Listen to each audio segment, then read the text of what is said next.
There are villages and communities on Earth that are almost completely cut off from the rest of the world. Getting there is not only about distance, but about crossing harsh terrain that turns every journey into a challenge not everyone can overcome.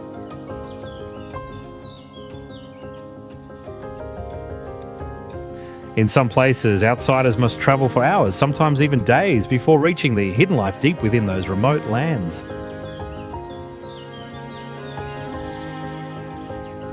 Yet that isolation helps people preserve their customs, beliefs, and way of life across generations. And in this journey, we will explore the most inaccessible villages on Earth, where distance becomes a shield that protects human identity and tradition.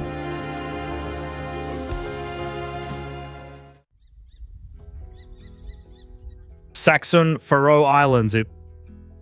Inside a giant mountain basin surrounded by cliffs rising more than 1,640 feet, Saxon looks like a fairy tale village fading into the fog, where green turf roofs almost merge with the slopes of the North Atlantic.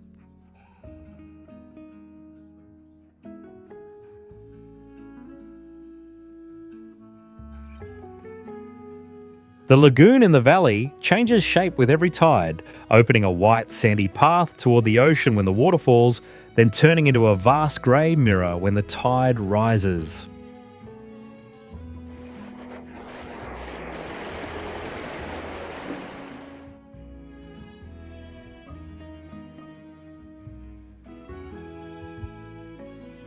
This strange landscape began in the 17th century, when a violent storm swept sand across the bay entrance and transformed the former natural harbour into isolated water, trapped among the mountains.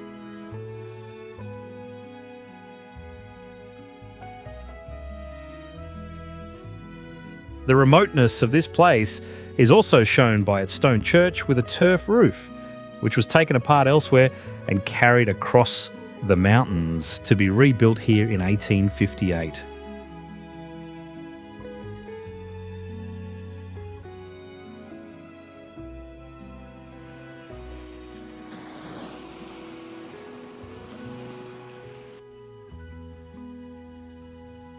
Before modern roads existed, reaching Saxon meant crossing fog-covered mountain passes on foot or risking a boat journey through dangerous seas.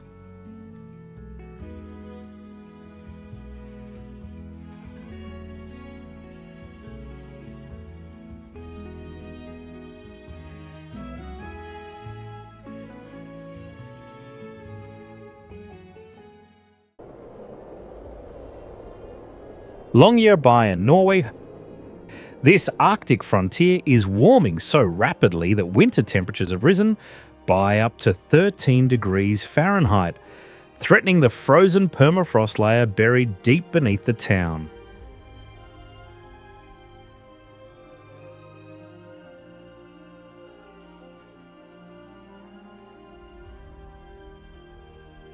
People survive here in a barren tundra where almost nothing grows, while polar bears roaming the surrounding wilderness have become a greater presence than humans themselves.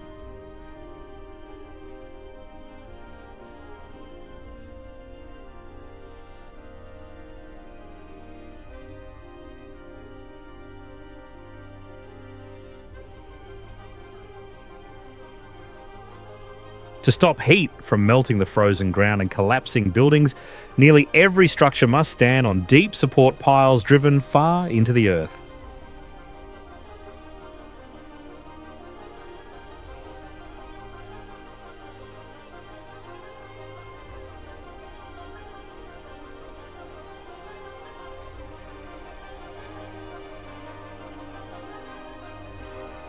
Because dangerous predators can appear without warning, residents are strongly encouraged not to lock doors, allowing anyone to escape inside during an emergency.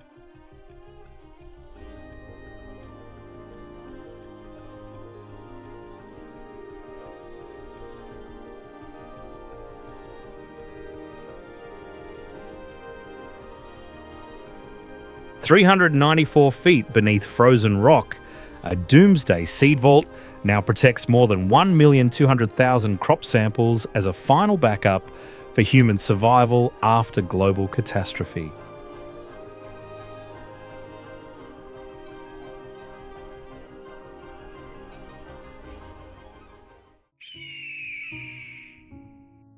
Kernzak, Russia, spreading across a windy plateau at an altitude of 6,562 feet. This village sits beside a massive canyon that drops almost like a vertical wall.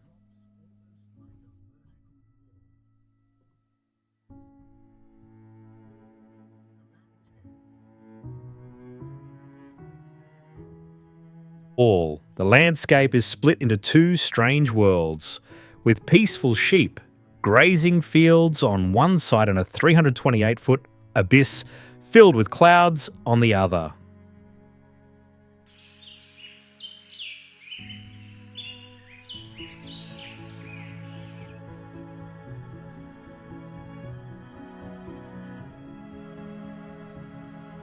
Nature can completely deceive your eyes here, because the canyon is almost invisible across the flat ground until you step close to the rocky edge vision.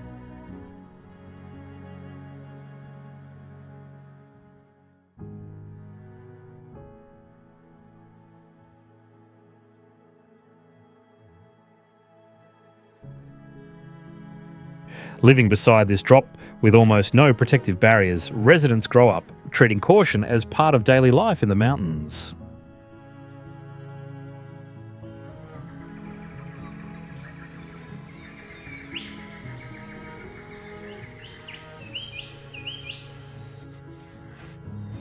The narrow U-shaped canyon also works like a natural speaker, making voices strike the cliffs and echo sharply for several seconds.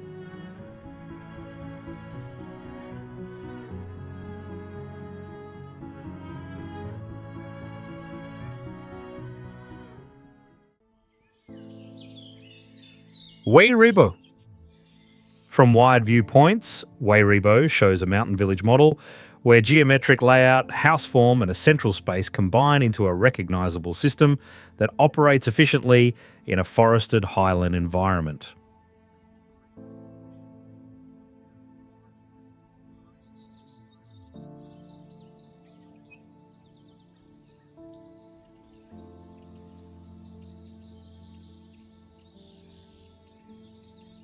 The village layout keeps direct short links from each house to the central ground, making internal movement fast and easy to monitor, while the outer edge transitions quickly into forest and steep slope, so the settlement boundary stays clearly defined.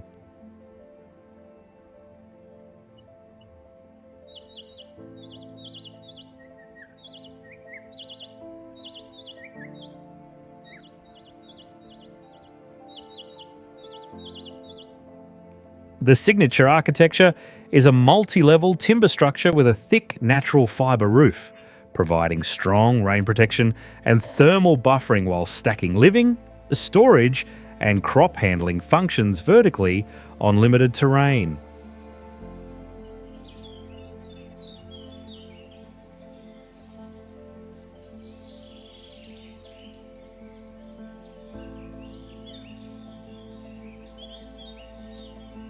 Daily work and shared activities revolve around the centre, with agreed zones for sitting, drying, and staging that help keep space orderly when the number of people increases in certain periods.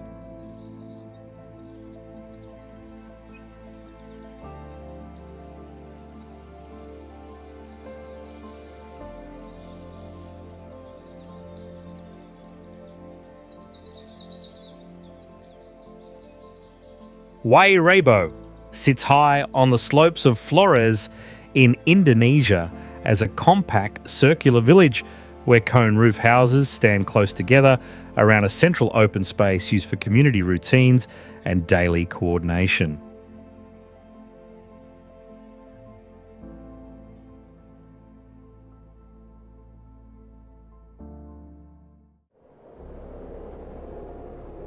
Villa Las Estrellas, Chile. At the edge of Antarctica, this isolated settlement endures temperatures dropping to negative 53 degrees Fahrenheit, where boiling water thrown into the air can instantly freeze into snow.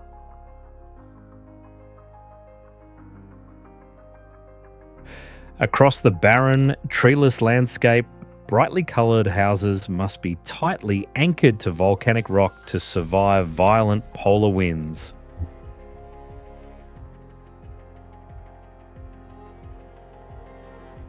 Another danger comes from whiteout conditions, when snow and fog erase the boundary between sky and ground, trapping people inside a world of endless white with no sense of direction.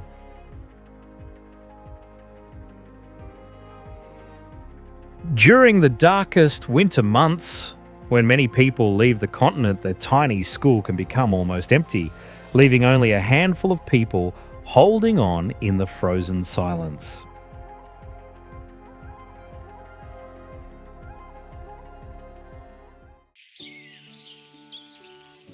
Undriddle, Norway, located beneath cliffs over 3,280 feet high, this village has a peaceful beauty, like a fairy tale world forgotten by time inside a wild fjord.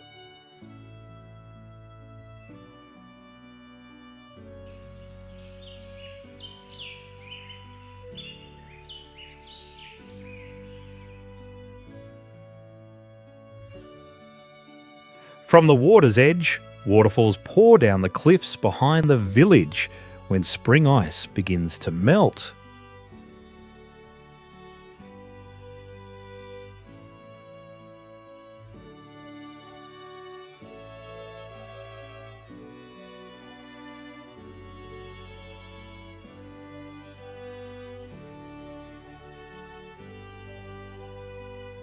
Its long isolation ended when a 7-mile tunnel was drilled through hard granite, opening one road into the hidden valley.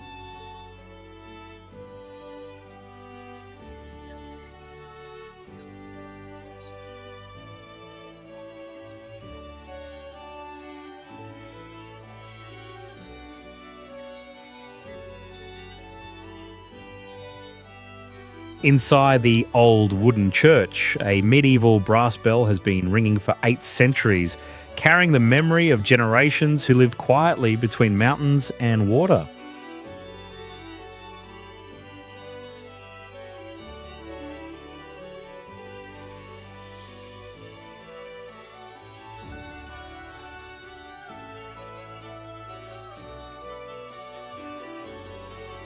Water. Bright red and mustard yellow wooden houses contrast with the dark blue fjord, making the village look like tiny toy models resting in the shadow of the mountains.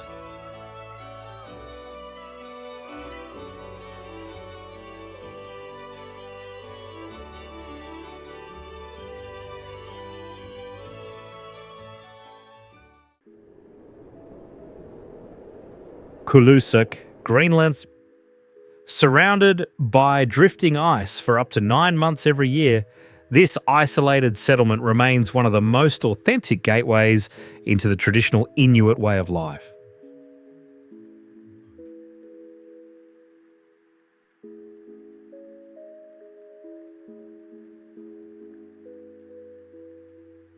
On barren ground where plants grow only a few inches high, many residents historically survived by relying heavily on wild meat and nutrient-rich marine food from the freezing Arctic waters.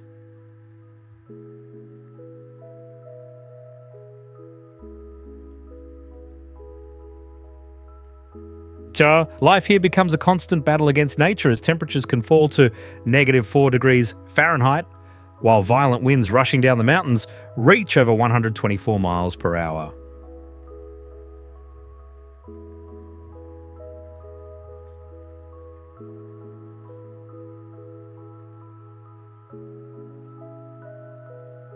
Near the frozen sea surface, layers of cold and warm air bend the light, creating eerie mirages that make giant icebergs appear to float above the horizon.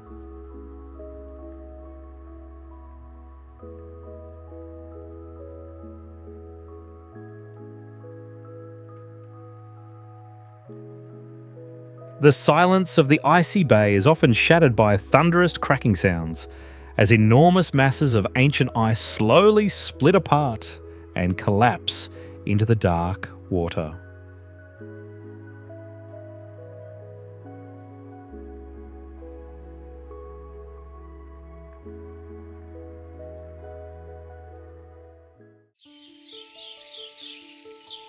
Nipalvan Java, Indonesia. Perched at 5,315 feet on the slope of a volcano rising over 11,000 feet high, this village carries both breathtaking beauty and constant danger in the thin mountain air.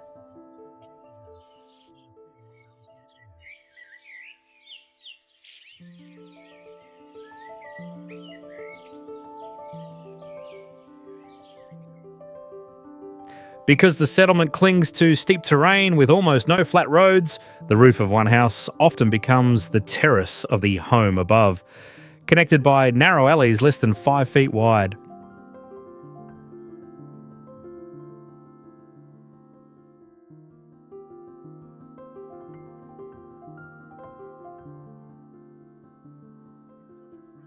In such a fragile layout, survival depends on the entire community, because one collapsed foundation can trigger a chain reaction that threatens many homes below.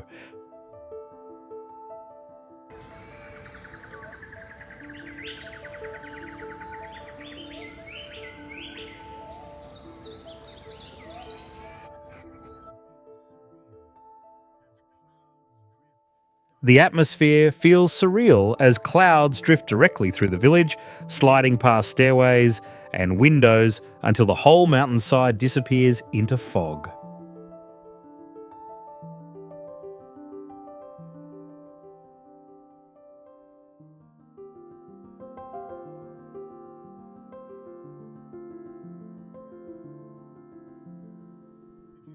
Against the dark, volcanic slopes, brightly coloured roofs, and tiny terrace farms only a few feet wide reveal how people continue surviving in a place where almost no flat land exists.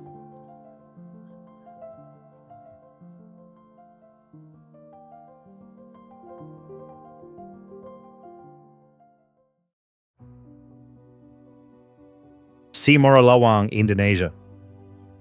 Perched on the rim of a 6-mile wide volcanic sinkhole at an altitude of 7,218 feet, this village must endure freezing temperatures near 32 degrees Fahrenheit right in the equatorial tropics.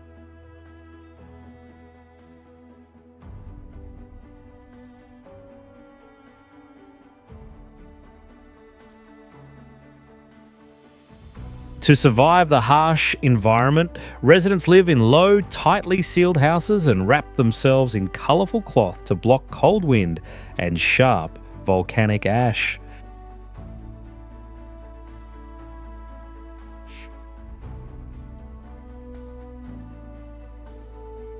At dawn, cold air traps fog at the bottom of the crater, making the mountain peaks rise like magical islands above a thick sea of clouds.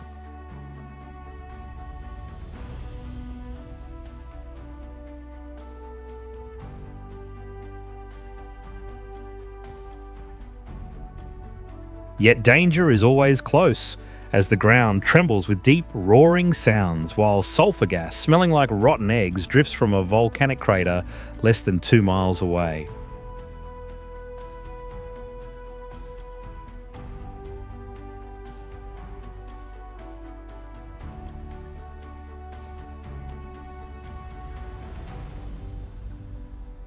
Even with clouds often covering the sky, porous ash quickly absorbs rainwater into the ground, forcing residents to treat fresh water as a precious resource in this volcanic village.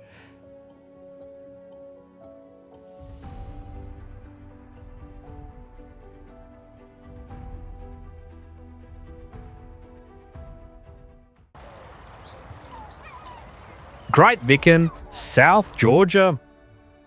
Once the most brutal whaling centre in the sub-Antarctic region, this abandoned settlement still struggles beneath wind gusts reaching 99 miles per hour.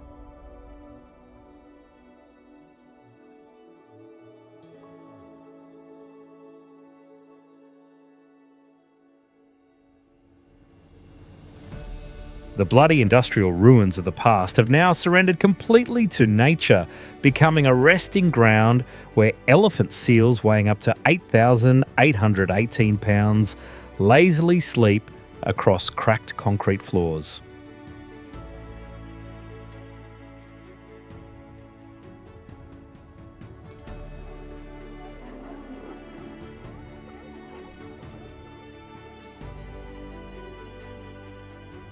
Temperatures between 23 and 41 degrees Fahrenheit have accidentally turned this place into a giant natural freezer, preserving the rusted machinery once used to process around 54,000 whales over more than 60 years.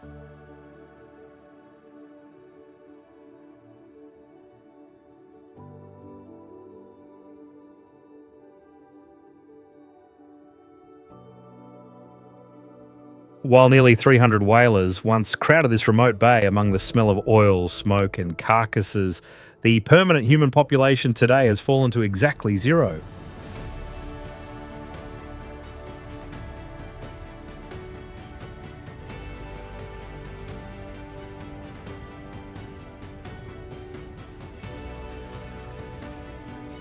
Hidden inside this cold industrial graveyard stands a small wooden church assembled in 1913 where people living at the edge of the world once searched for a final sense of peace.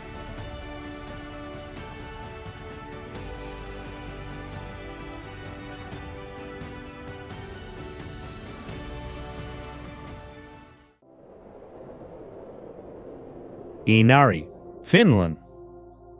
At the edge of the Arctic world, this remote land can lose the sun for 50 days during the polar night, leaving people to live under blue snow and long darkness.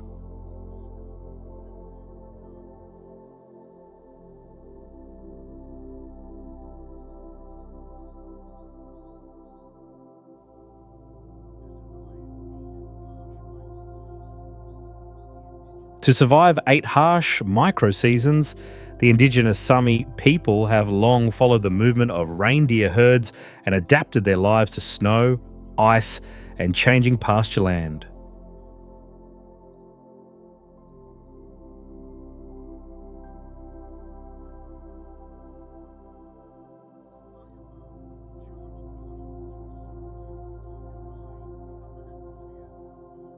High above, charged particles from solar winds collide with the upper atmosphere for more than 200 nights a year, spreading eerie green auroras across the frozen sky.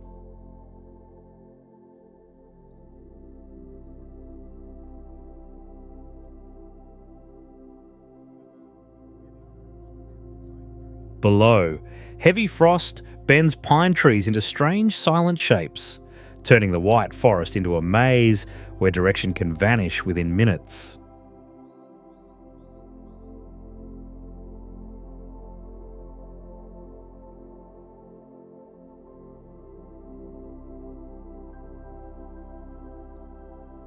In the deep silence of the tundra, even a fast ride by dog sled becomes a test of balance, cold endurance, and respect for a land that never truly belongs to humans.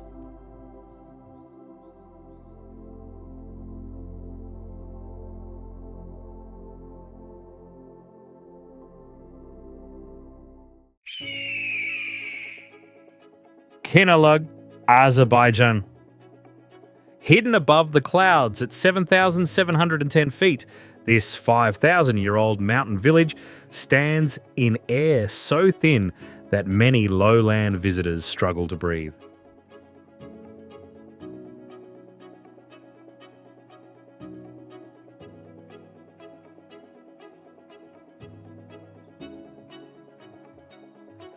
In a barren landscape where trees cannot survive, residents dry livestock manure mixed with straw under the sun to create fuel for the long frozen winters.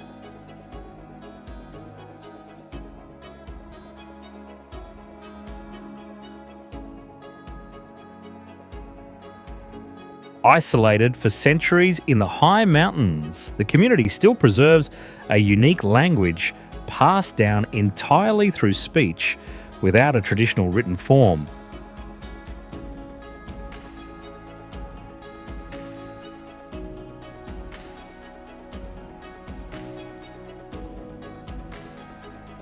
To survive on slopes reaching 40 to 50 degrees, people build stacked stone houses where one family's roof becomes the terrace and pathway for the home above.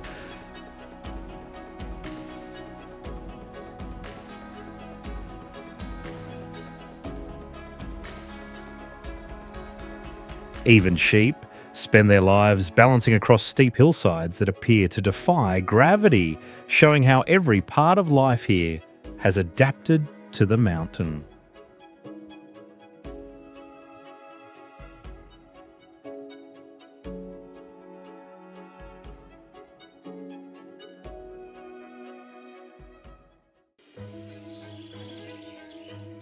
Tongil Village, China.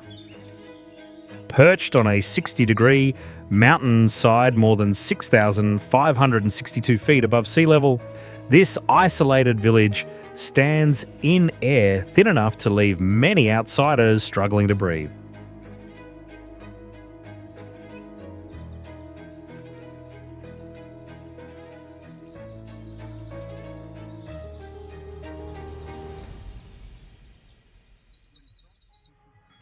When frost pushes temperatures below 32 degrees Fahrenheit, narrow trails can disappear completely, cutting residents off from the outside world for days.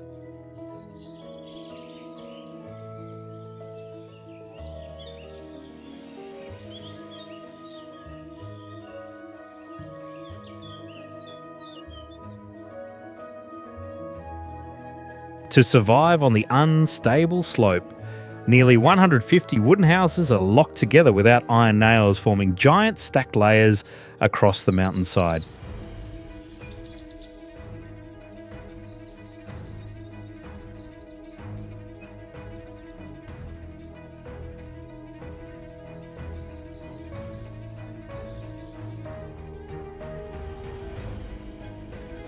Around the village, dense old forests help stabilise the terrain, with deep roots holding back landslides from the steep surrounding cliffs.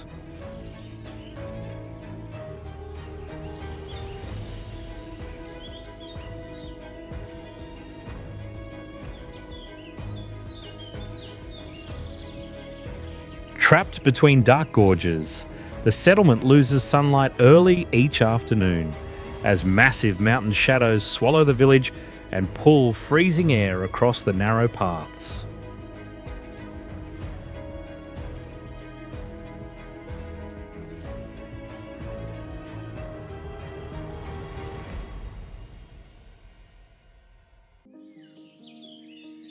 Shengji Ancient Village, China.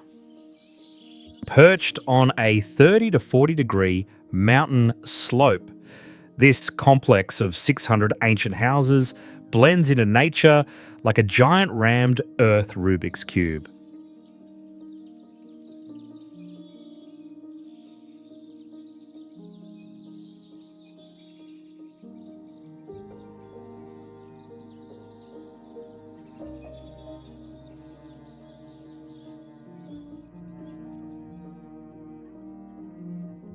To protect the structure, residents cleverly hid hollow tree trunks inside the walls as drainage channels and used the terrace designed to weaken the destructive force of wind and rain.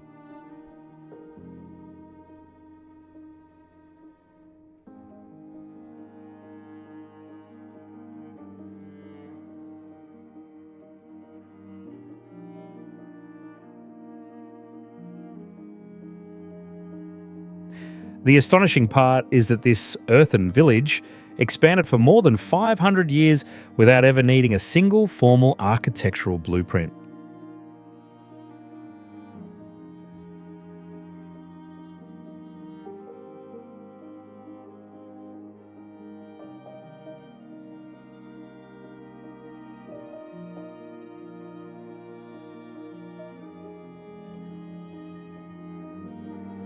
Each house was arranged so precisely that the 8 to 12 inch thick flat roof of the lower home became the living terrace for the house above.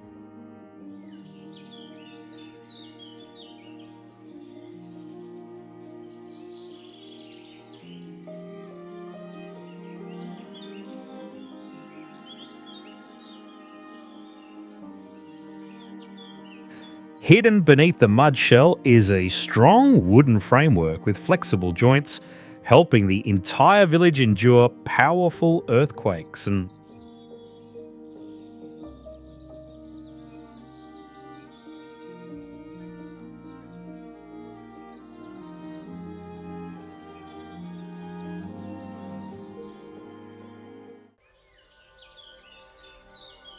San Gimignano, Italy. Once compared to the Manhattan of the Middle Ages, this town still stands out with stone towers rising above red tiled roofs, surviving traces of the power struggle among wealthy families.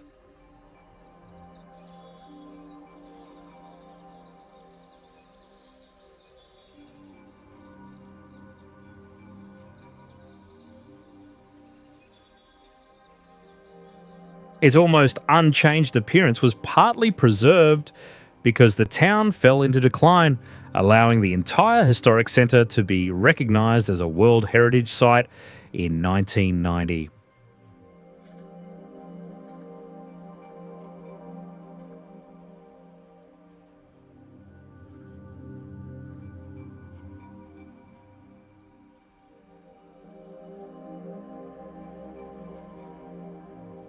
The tragic turning point came in 1348 when the plague killed about two-thirds of the population and pushed a once wealthy centre into centuries of silence.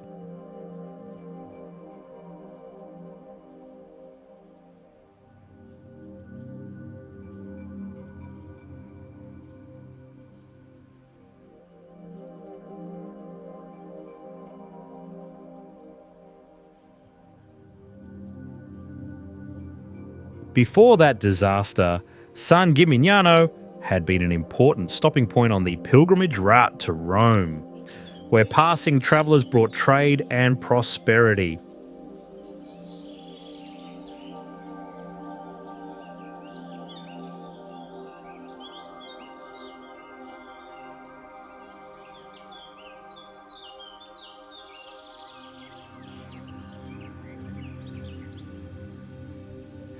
That wealth also left churches and palaces filled with valuable artworks from the 14th and 15th centuries, turning the town into a living medieval museum.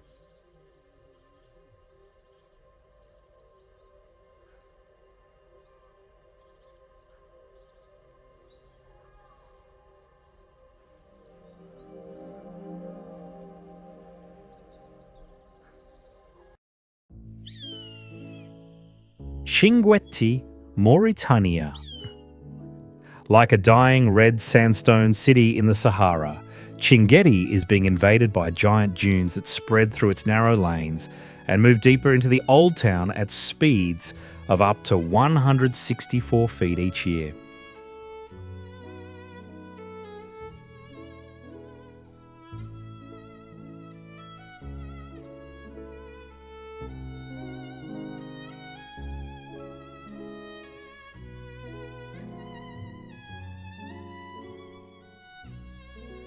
Amid this invasion, its alleys were built narrow to hold shade and force air through the stone quarter, helping it remain about 5 to 9 degrees Fahrenheit cooler than the open desert outside.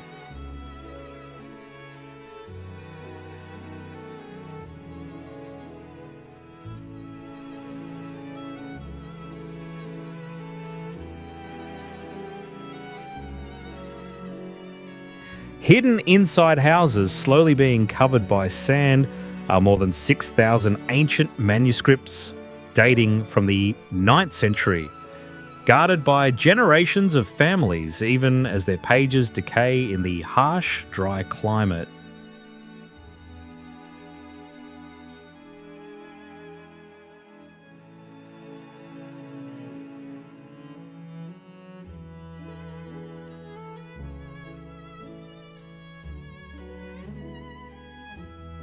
Yet waves of sand-filled wind still sweep through this place like a natural grinding machine, wearing down stone buildings and making every human trace more fragile.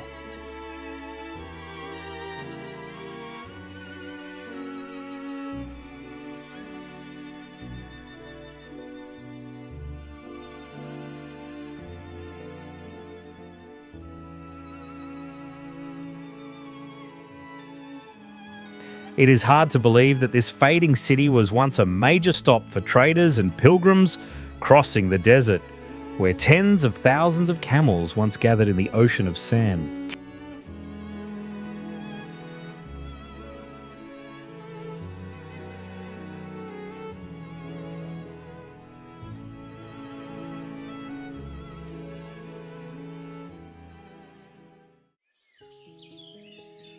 Flom, Norway.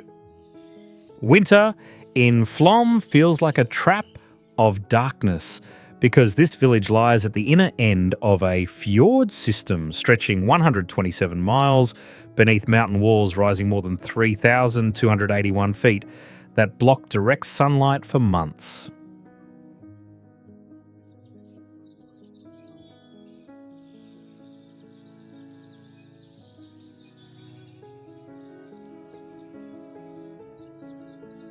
Because air pollution is difficult to clear between these enormous rock walls, Norway began requiring certain passenger ships entering the protected fjords to produce no direct emissions from 2026.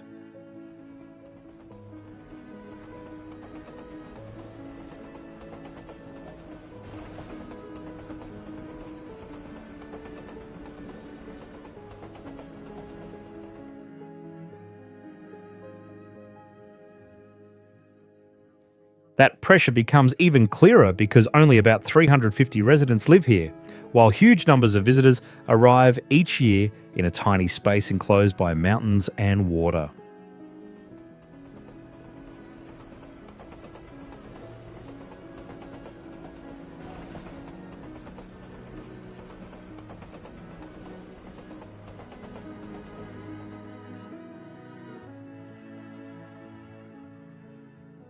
Even more strangely, large ships can still pass through sections of water only about 820 feet wide, appearing almost trapped inside a giant doorway of stone.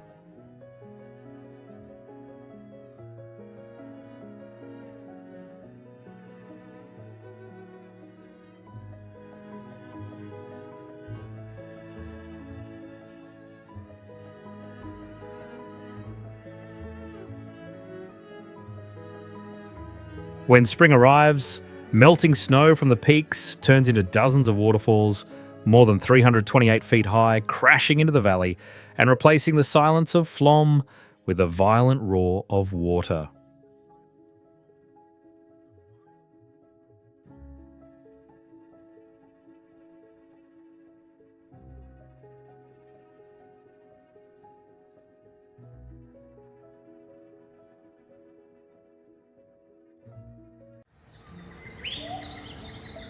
Skardu Valley villages, Pakistan. Among peaks covered in permanent ice, white sand dunes still curve across the land at an elevation of 8,202 feet, making the villages of Skardu look as if they exist in both desert and winter at the same time.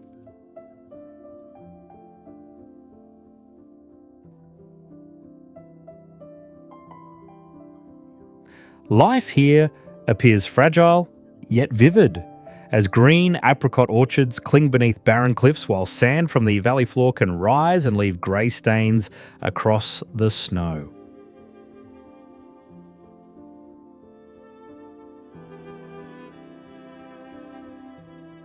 In winter, snowstorms can block the mountain passes for 5 months, isolating small communities through temperatures that change from 86 degrees Fahrenheit to -4 degrees Fahrenheit.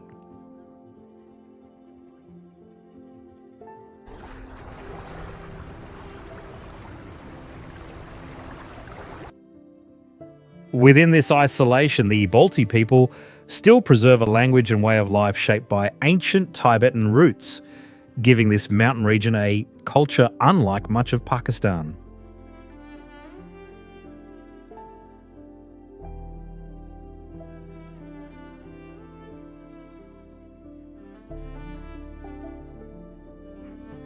This is also the final stop for many climbing teams before they head toward peaks rising above 26,247 feet, where an expedition can become a true fight for survival.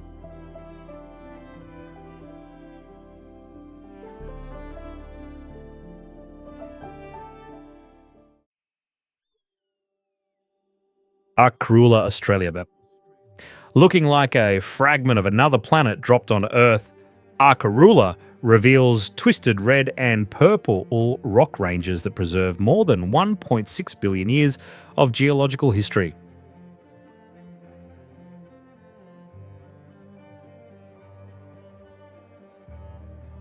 Because of this extraordinary value, the uranium-rich and mineral-filled land was protected by a law passed in 2012, banning mining that could destroy its ancient landscape.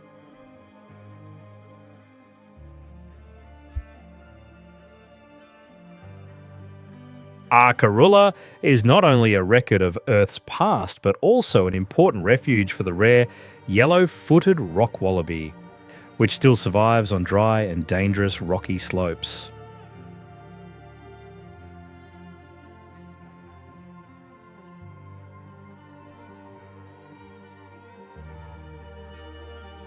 In 1968, a geologist bought this vast region and turned it into a private sanctuary, saving the wilderness from being consumed by industrial development.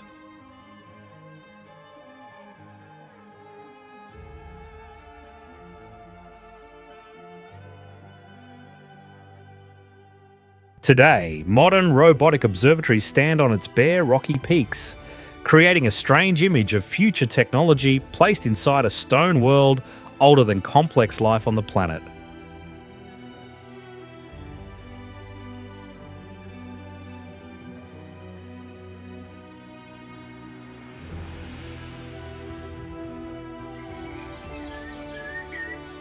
Jurgi Al in Kyrgyzstan. Rising from the pitch-black ruins of an old coal mine, this valley at 7,382 feet now shines like a wild mountain refuge.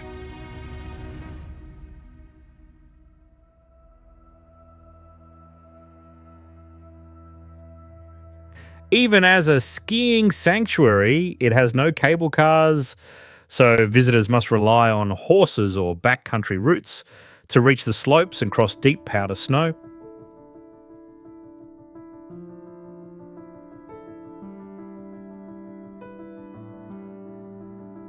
To endure the harsh mountain weather, local herders still used round yurts wrapped in thick felt, designed to hold warmth and resist strong winds.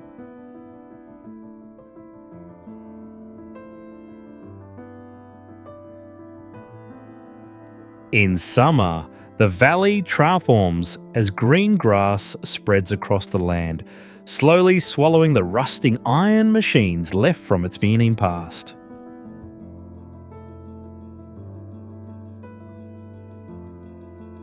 At dusk, the valley floor sinks into shadow while the snowy peaks catch the last red light, making Jurgalan feel like a place where nature has reclaimed an old industrial wound.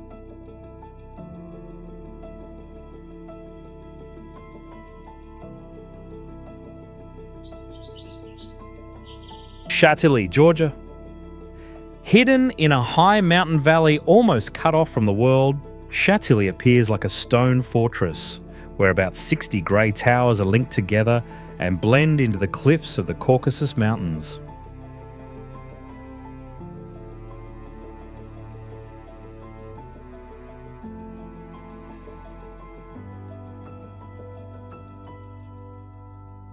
To reach the village, travellers must cross a mountain road stretching more than 62 miles along high passes and deep ravines, where one small mistake can lead to disaster.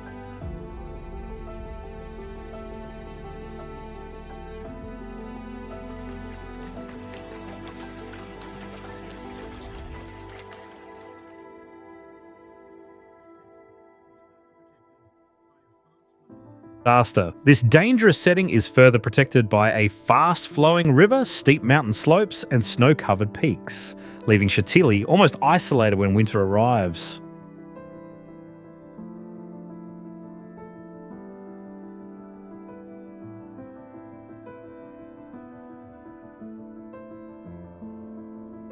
When fog descends, only the pointed tower tops remain faintly visible through the grey stone landscape, making the village look like a ghost city lost in an ancient legend.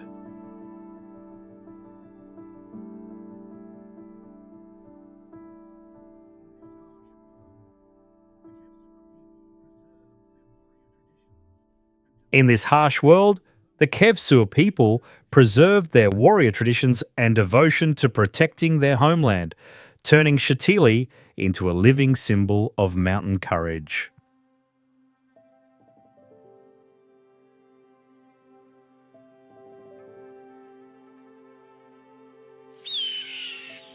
Telyaratinsky district, Russia. On the steep slopes of the Caucasus Mountains, the stone villages of Telyaratinsky cling to the cliffs, with homes stacked so closely that the roof below becomes a walkway for the family above.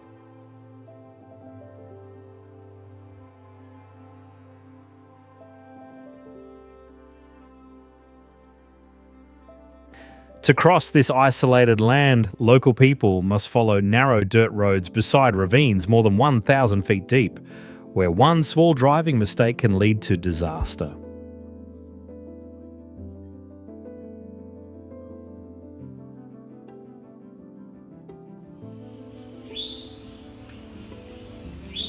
This dangerous terrain forces families to build thick stone houses close together to resist harsh winters and mountain winds reaching about 62 miles per hour.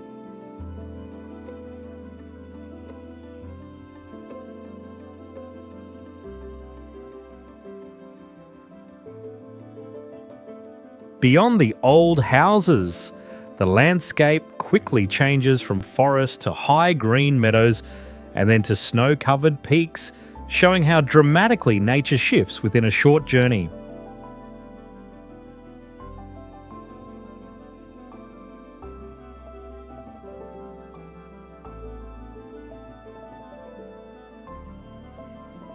On cliffs as steep as 80 degrees, long-horned mountain goats still move calmly, reminding visitors that here, humans are only learning to survive in a world ruled by the mountains.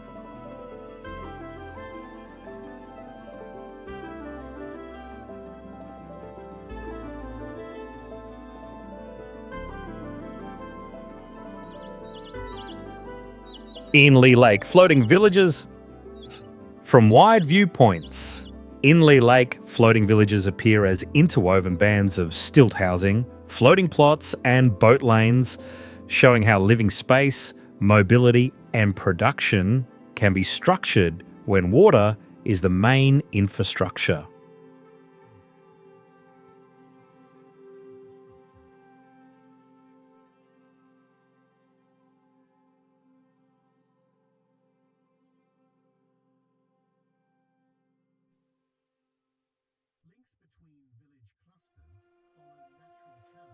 Links between village clusters follow natural channels and narrow inlets supported by transfer docks and wooden bridges, so transport, trade, and community services are organised primarily along waterlines.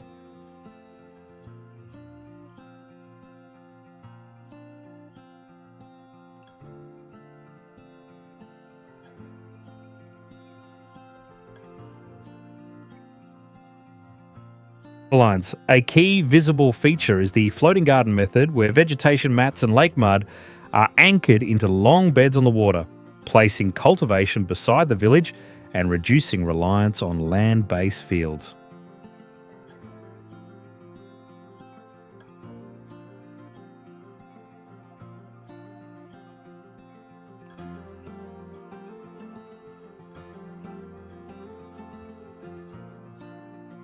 Many houses stand on tall piles to adapt to seasonal water level shifts, and lake-facing fronts function as working platforms for docking, drying tools, repairs, and daily household handling.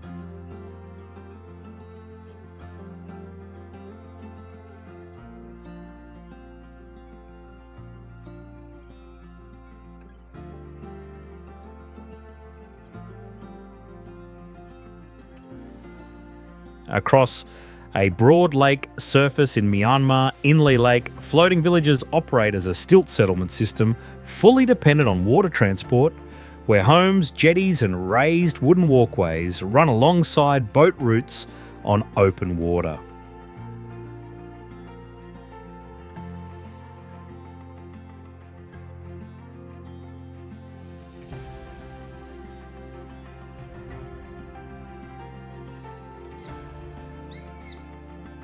Malula, Syria. Like a village carved from the mountain itself, Malula clings to steep limestone cliffs at an elevation of about 4,921 feet, isolated in the cold, dry highlands of Syria.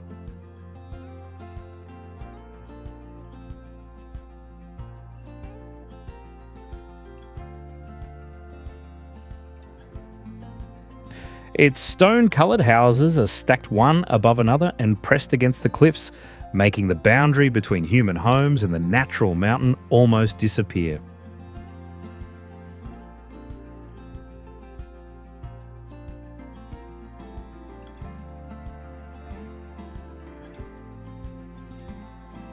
Pia. Although deeply shaped by Christianity, the village has long been home to different religious communities living together, creating a rare cultural layer in a land marked by change.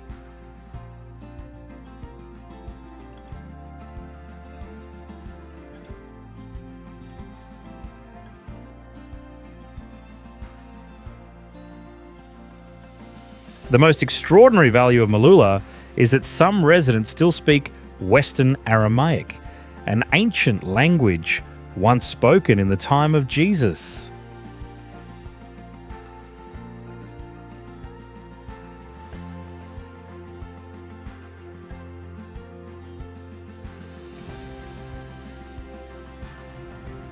Within this setting, churches and monasteries dating back to the 4th century still remain, turning Malula into a living memory of ancient faith, language, and life.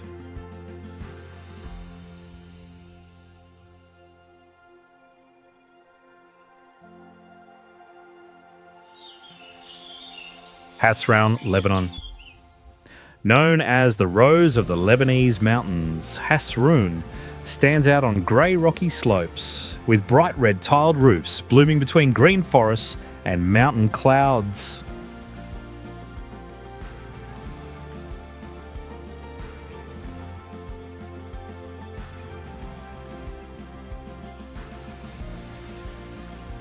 Separated from the noise of the outside world, the village still keeps its green gardens, warm hospitality, and rare peaceful feeling of a place almost forgotten by time.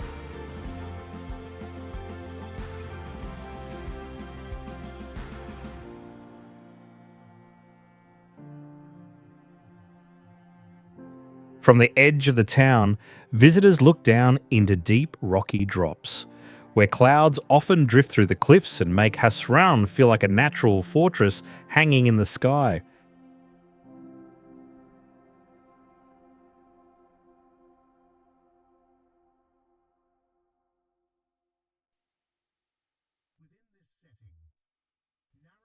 Within this setting, narrow roads curve along the slopes, linking ancient stone houses that have survived for centuries while keeping their simple character.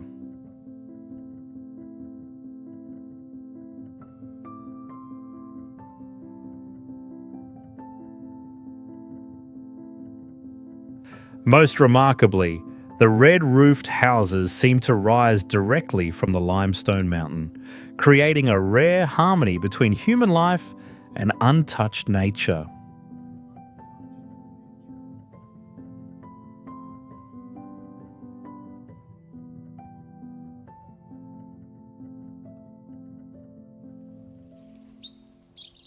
Aden, Lebanon.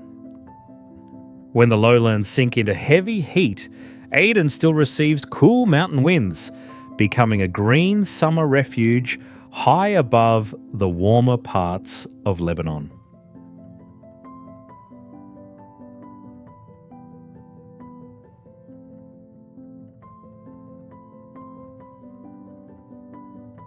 To reach that peaceful world, visitors must cross steep, winding mountain roads, like a natural barrier separating the town from the noisy life below.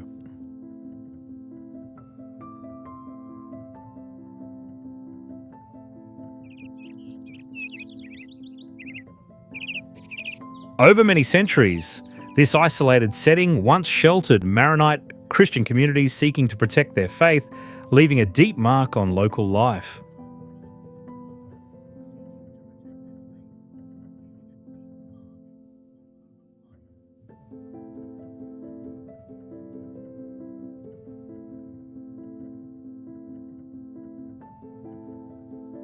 He then also preserves his mountain identity through a traditional meat dish pounded by hand in a stone mortar for hours, reflecting the patient and enduring rhythm of its people.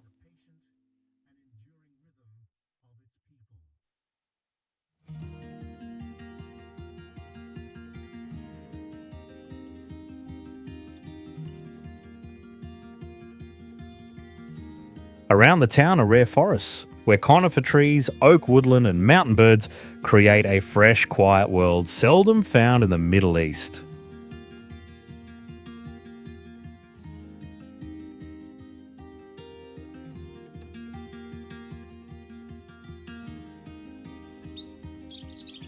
Shari, Lebanon. Between mountain clouds and deep ravines, Shari clings to steep limestone slopes, appearing like an ancient town floating in the cold sky of Lebanon.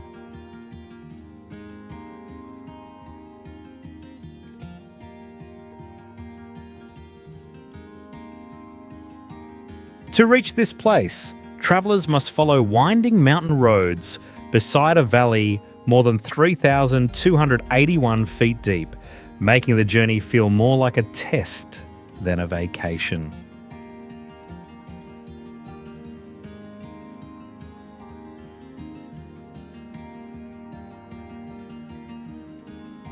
The beauty of Shari also changes dramatically with the seasons, as green mountain slopes in spring can become a silent world of snow and ice in winter.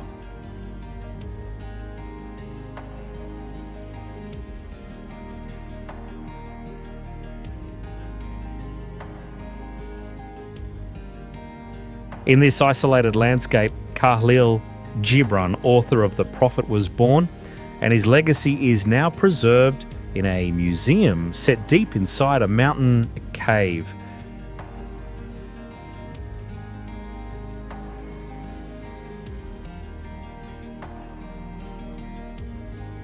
Centuries ago, this harsh terrain also sheltered Maronite Christian monks living in rock caves, turning Shari into a place that feels both sacred and lonely.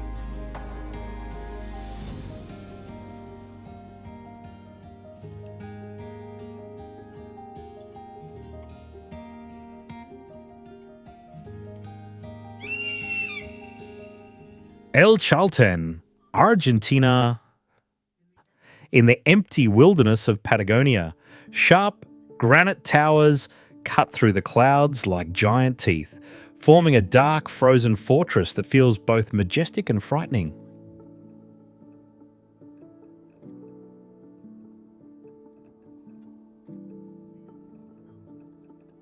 Beyond these mountains lies the edge of an ice field covering about 6,564 square miles, a massive frozen reserve of fresh water outside Earth's two polar regions.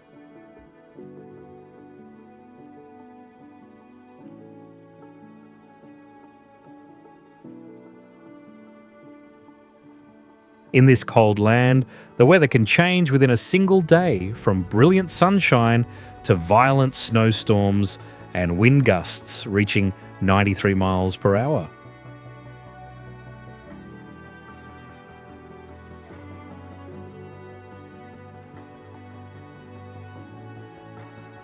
Beneath the peaks stands El Chalten, a young settlement founded in 1985 on a remote frontier where clouds often cover the stone summits like mysterious white smoke.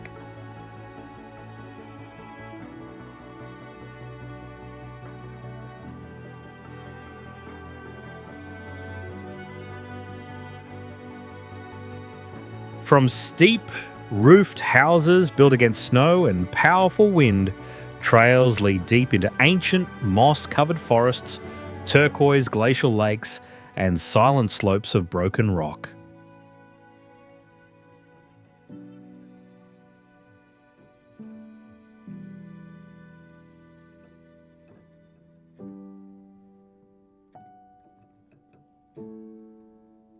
Teriburka, Russia. At the frozen edge of the Arctic Circle, Teriburka looks like a land after the end of the world, where rotting wooden shipwrecks lie beneath cold northern lights.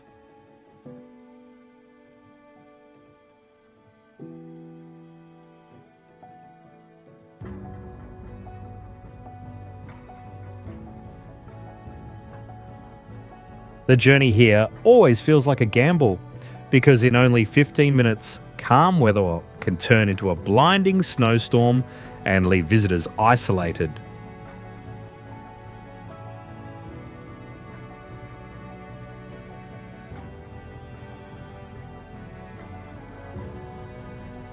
The coast here has no sand but is covered with huge round stones polished smooth by Arctic Ocean waves over thousands of years.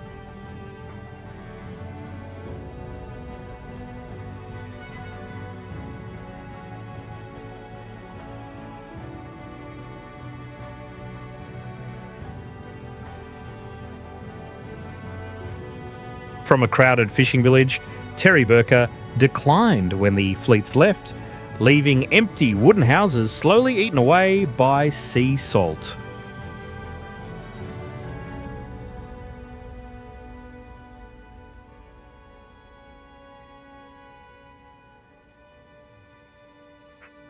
During the polar night lasting more than 40 days, temperatures can fall to minus 22 degrees Fahrenheit, covering the whole settlement in darkness, freezing wind, and ice.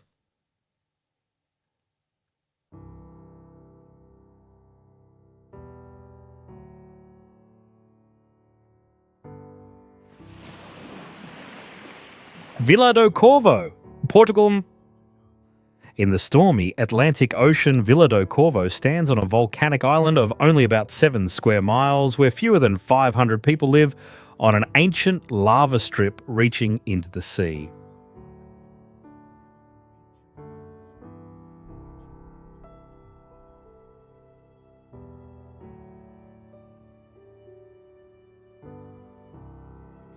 Extreme weather makes travelling here feel like a gamble, because a 2-day ticket can turn into 2 or 3 trapped weeks when storms and fog stop every boat and plane.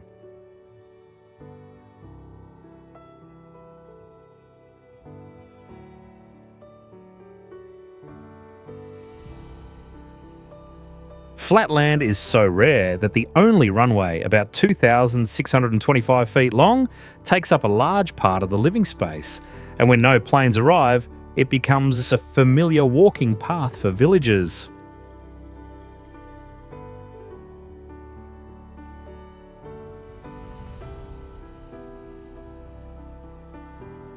At the top of the island, a crater about 1 mile wide and 984 feet deep opens like a giant hole, showing that the whole island is only the visible tip of an underwater volcano.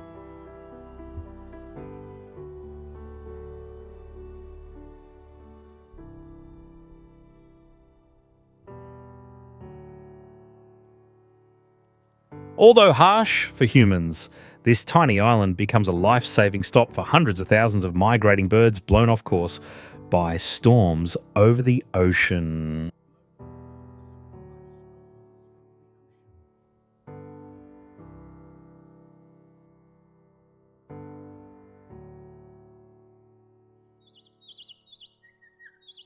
Tonle Sap Floating Villages, Cambodia.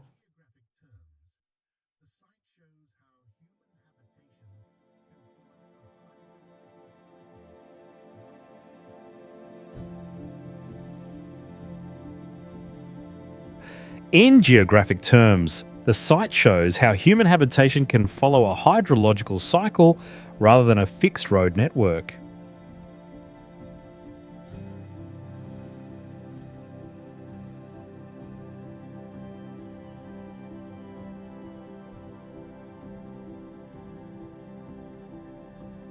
As a settlement model, the villages illustrate how housing and services can be organised around a moving shoreline, with anchoring, lightweight materials, and moisture-tolerant construction shaping stability.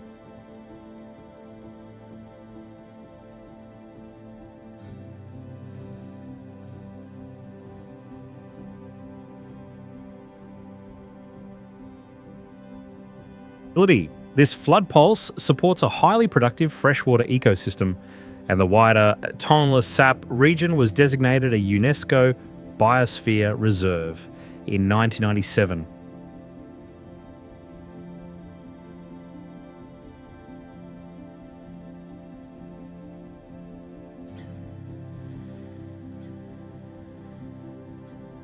During the wet season, higher Mekong discharge can push water back up the Tonle Sap River into the lake, expanding the flooded area and making boats, floating platforms, and stilt adapted structures practical for transport and access.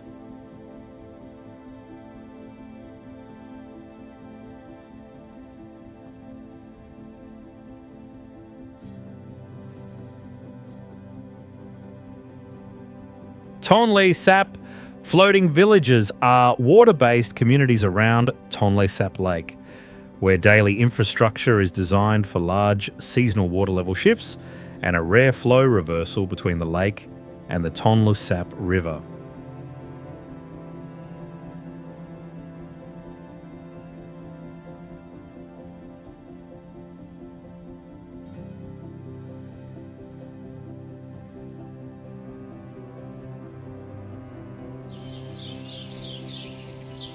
Baduy villages, Indonesia.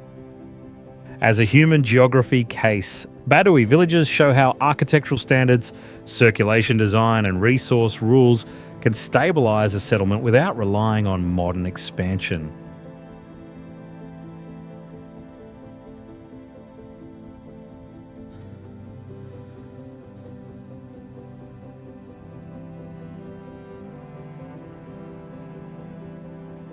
Mechanised infrastructure and grid electricity are not central to daily operations because the system emphasises manual labour, simple tools, and resource management guided by community rules.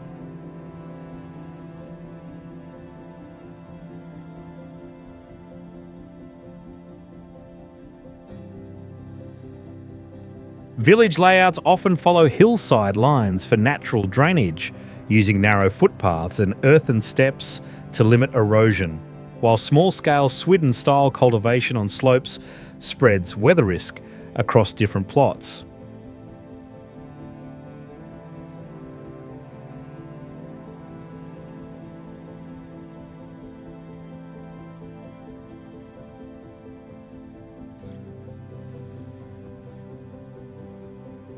Surrounding forest functions as an ecological buffer that supports water retention, reduces slide risk, and supplies repair materials, so boundaries between housing space and forest are typically protected through local governance.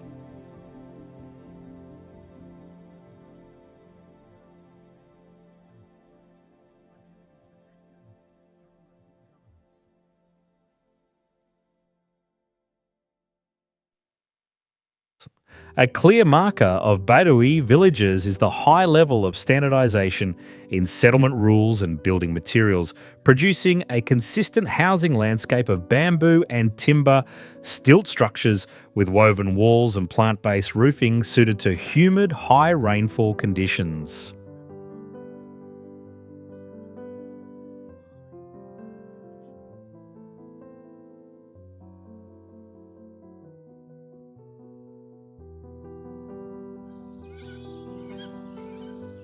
Asaro Mudman, Papua New Guinea.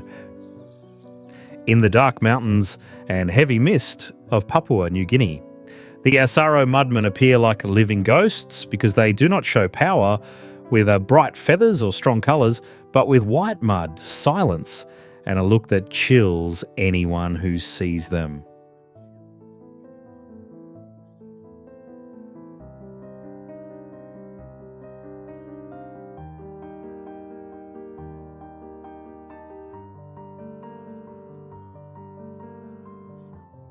The most frightening part is not speed or shouting, but the way they move very slowly and quietly, as if they want fear to grow inside the mind of the enemy before coming close.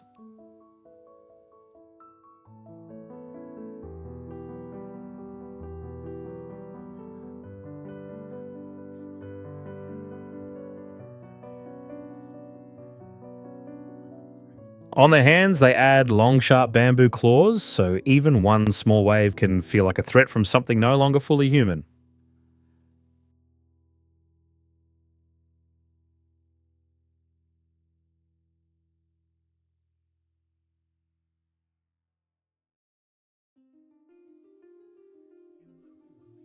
Human. In local belief, white is tied to death, so the story says that when they rose from the mud at dusk, their enemies panicked because they thought the spirits of the dead were coming back.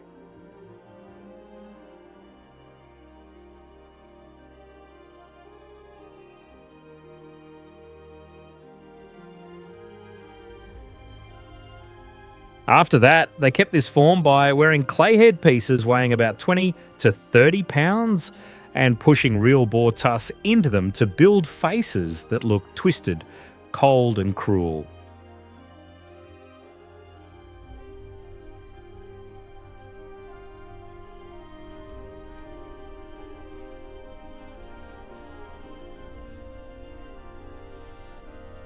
Around them stands a wet and dangerous forest where even one local bird carries poison, making the mudmen feel even more like figures stepping out of a real nightmare.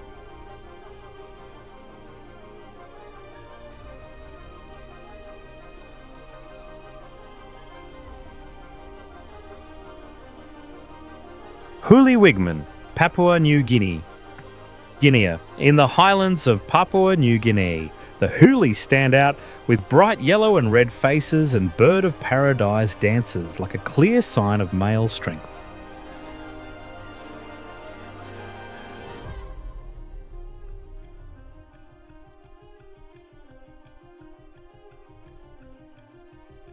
While growing their hair, many young men must sleep with their neck on a small wooden block so their hair does not touch the ground through the night.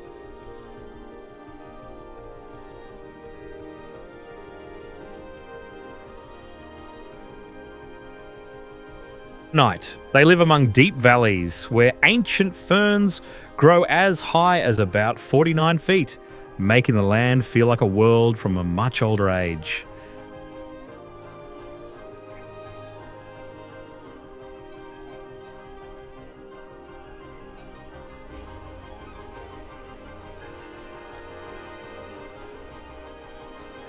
But to earn that striking look, boys from about 14 to 15 years old must leave home for about 18 to 36 months to grow their hair and learn to become men.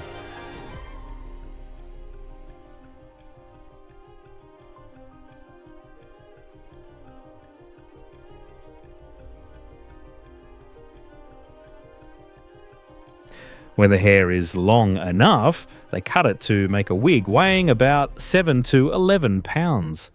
Then add bright feathers as a proud symbol of manhood.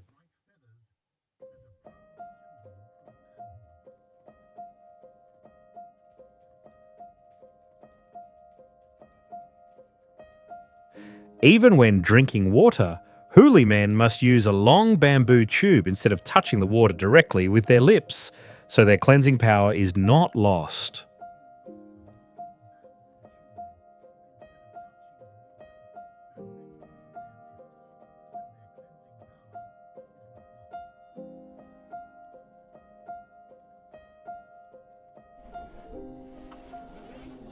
Pentecost Islanders, Vanuatu. Deep in the forests of Pentecost, wooden towers rising as high as about 98 feet stand like prehistoric structures, reminding the world that this island is the ancient cradle of modern bungee jumping.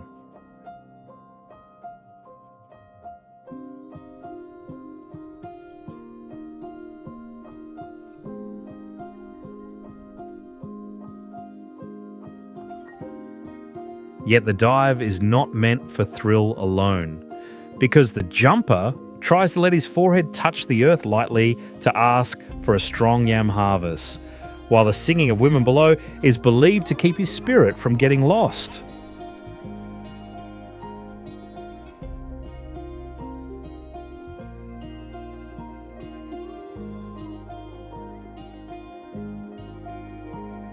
The fear grows even more because they do not use rulers, but measure the vines with their own body height, so even a small, mistake can cost a life.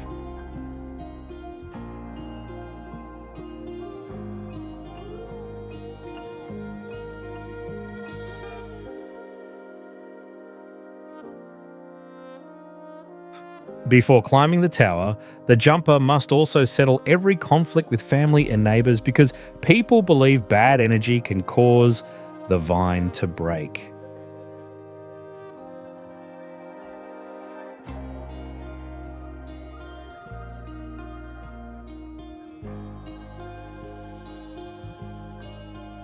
The whole tower is built only from tree trunks and forest vines, and the structure is made to lean slightly forward to soften the force when the body falls.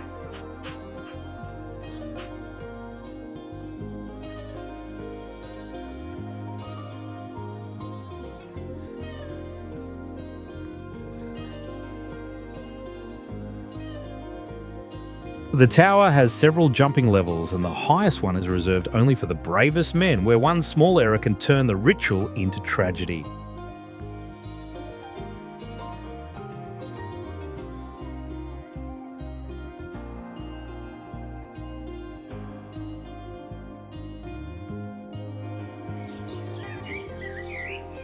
Maori people, New Zealand.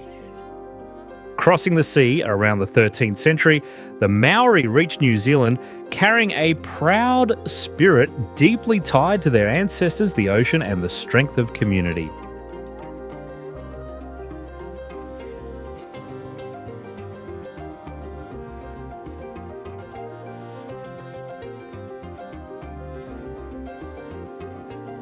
Around them lies a land that seems to breathe, where bubbling mud, hot water rising as high as about 98 feet, and bright mineral pools have long been used for cooking, warmth, and healing.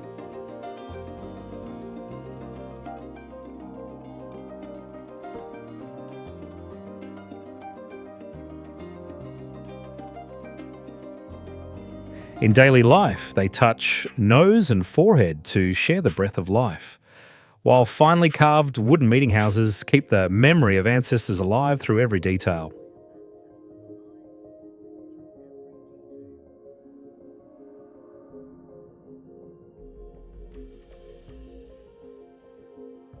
That spirit is seen most clearly in the haka, where stamping feet, fierce eyes, and loud cries come together into a force that shows both pride and deep unity.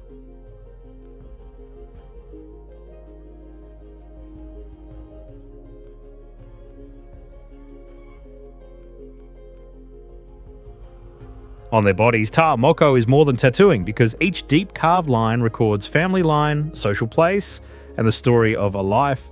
So, in earlier times, without it, a person was almost seen as having no identity.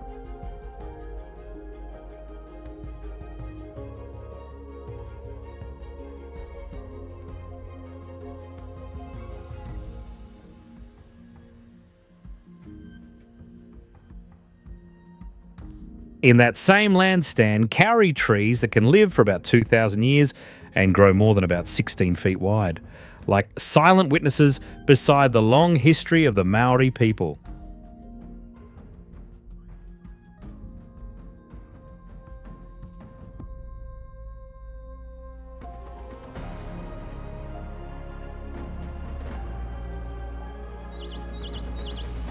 Kompong Ph Luck, Cambodia. As an adaptation case, Kompong Phuc demonstrates how elevated structures, lightweight materials, and seasonal routines can stabilize settlement life under large water level variation.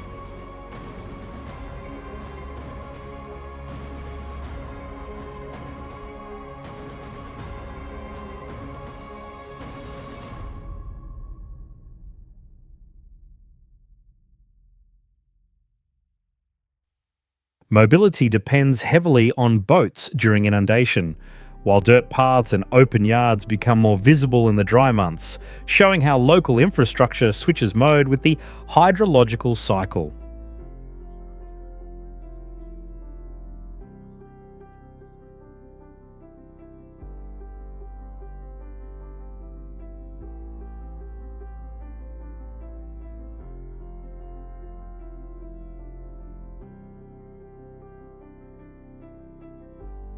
Homes are typically built on tall stilts to stay above high water, creating a lower level that changes role by season, serving as access space during floods and becoming usable ground for storage and daily work when water recedes.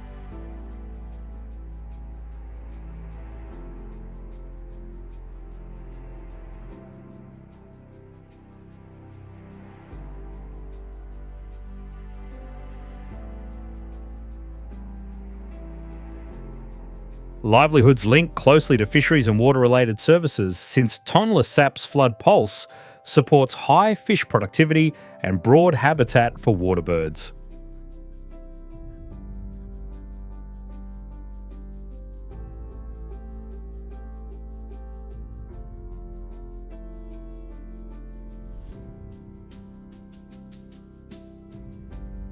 The key to understanding Kompong Fluk is seasonal water range, because this Tonle Sap lakeside community is organised to function when floodwater expands widely in the wet season and contracts in the dry season.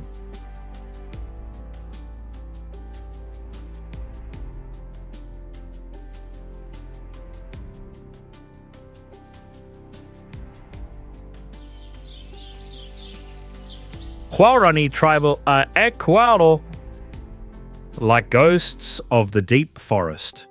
The Huarani climb trees barefoot from childhood. So many of their feet spread wide and grip the trunks very firmly.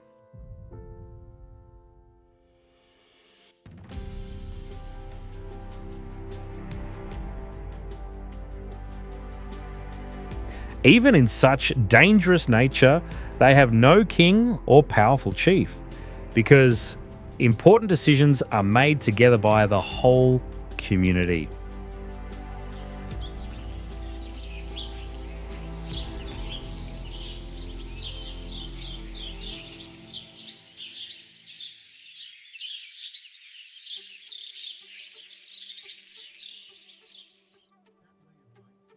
That way of life can be seen in their oval leaf roof homes hanging low to the ground, with no walls.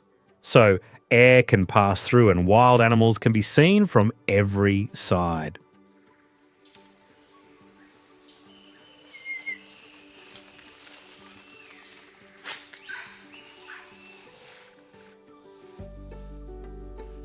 Around them is a world of almost unbelievable life, where giant trees about 164 to 197 feet tall form a huge roof that keeps the ground dark and wet.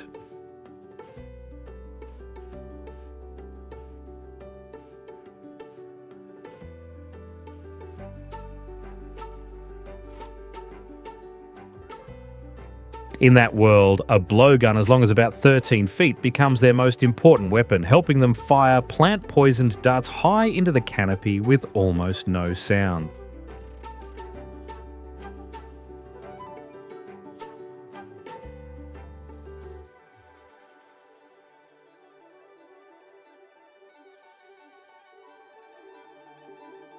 Beneath that forest roof, black rivers, swamps, and countless small streams wind like a maze, helping the Huarani stay apart from the outside world for a very long time.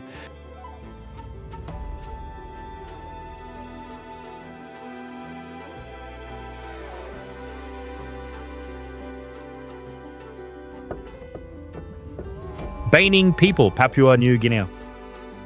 Rushing into fire in the middle of the night, the Baining appear like forest spirits beneath giant masks about 13 feet high, creating a scene that feels both haunting and mesmerizing.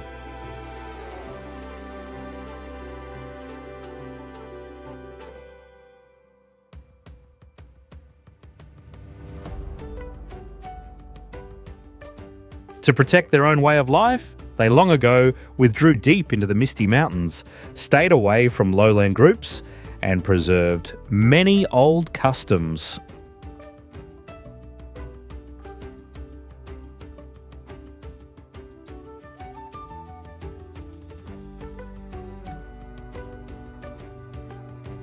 There, the sound of hollow bamboo striking the ground grows faster and faster, pulling both dancers and watchers into a strange state, between waking and dreaming.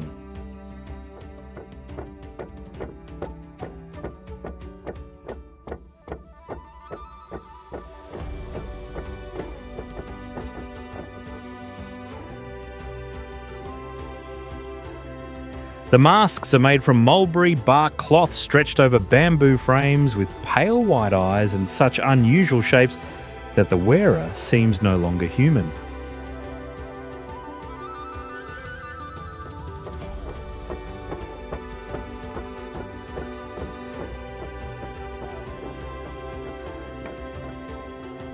This ritual is both a way to give thanks after the harvest and a test through which young men prove adulthood with bare feet on burning coals.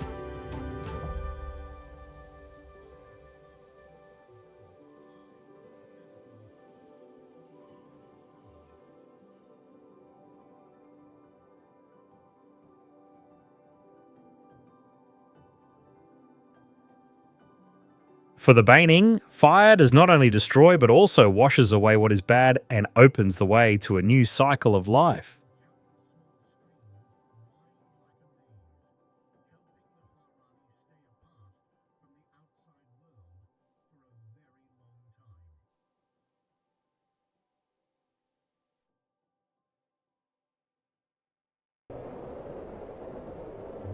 Kalash people, Pakistan's hidden among snowy peaks, rising above about 23,000 feet. The Kalash appear like a living legend, with a striking beauty and at the spiritual world that still keeps its ancient colour with enclosed mountain valleys.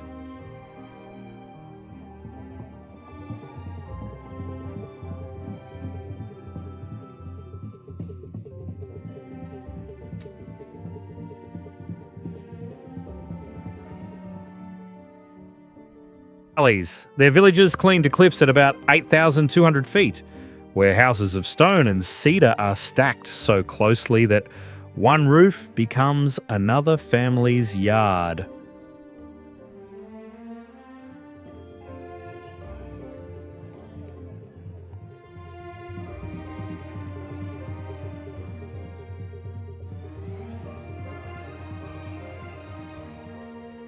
In that setting, Kalash women have rare freedom because they can choose a husband or divorce and hold a clear place in the life of the community.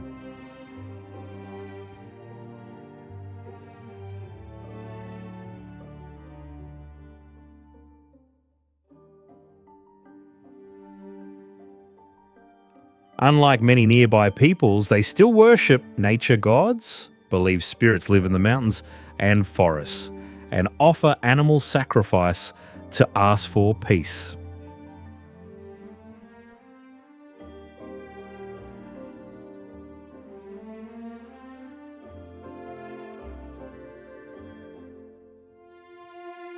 In each festival season, women wear bright embroidered dresses, shell-covered headdresses, drink wine made by their own community, and lead circle dances that continue through the night beside the fire.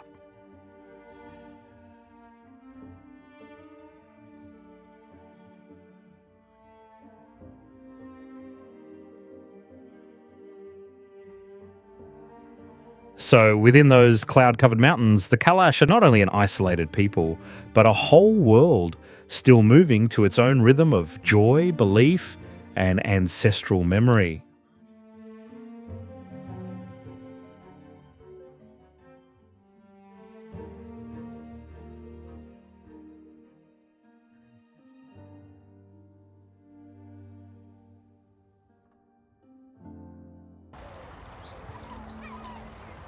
Moken people, Thailand and Myanmar. Drifting like ghosts across the sea, the Moken have lived on the water for centuries, as if the ocean were their only true homeland.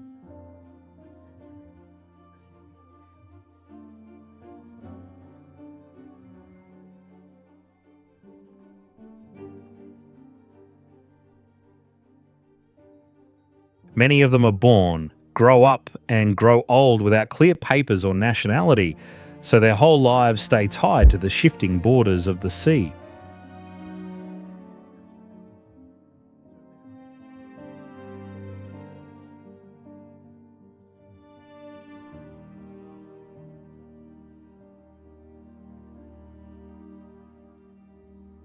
For about 8 months each year, whole families live on kabung boats, about 26 to 33 feet long, carved from a single tree trunk and even fitted with a clay hearth for cooking on board.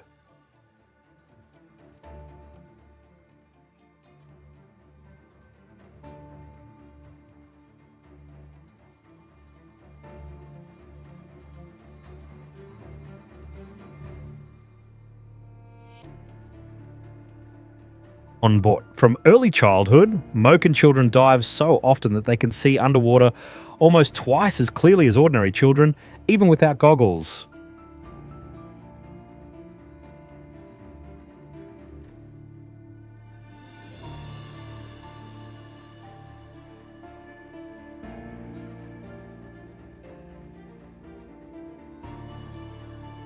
As they grow older, they can dive to about 66 feet on a single breath, holding stones to sink quickly and then calmly gathering sea cucumbers and pearls from the sea floor.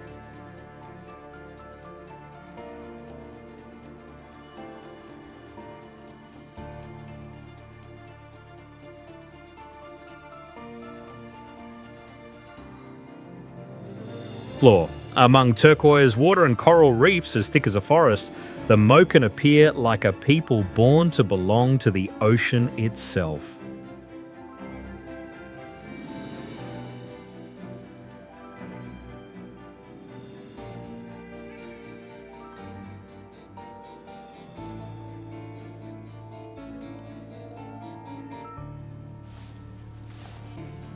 Awa tribe, Brazil, carrying the painful name of the most threatened tribe on Earth. The Awa seem like the last nomadic ghosts still holding on inside the heart of the Amazon forest.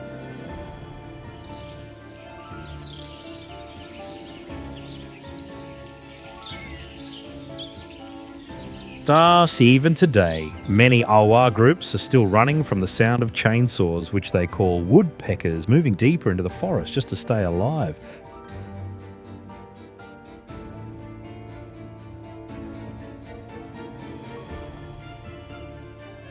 The forest they still keep looks like a dark green island surrounded by bare land because more than 30% of the nearby area has already been destroyed.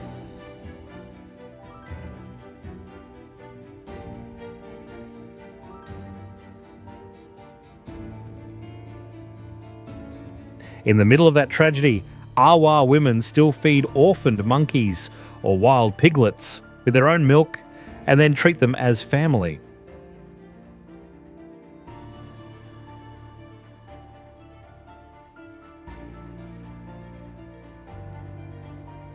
The men carry wooden bows rising to about 7 feet, sending long arrows through thick leaves to bring down prey from the treetops.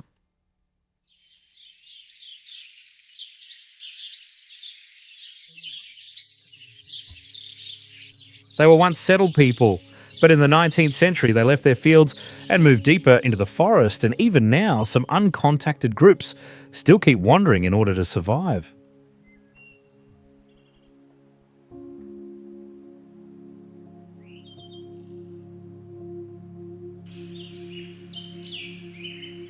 Lung Horn Miao, China, carrying the history of their bloodline on their heads.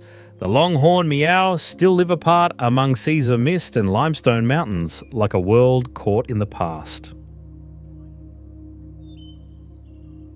Because they have no writing system, they place their history and shared memory into the embroidery on their clothes, turning each outfit into a living book.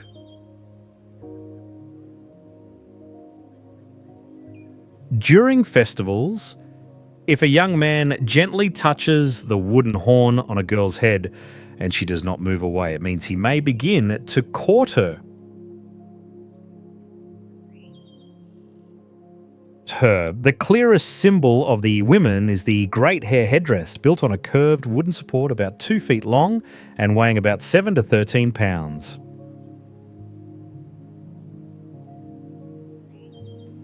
This hair bundle is sacred because it is woven from the real hair of mothers, grandmothers, and earlier generations, and kept dark with tree resin and egg white.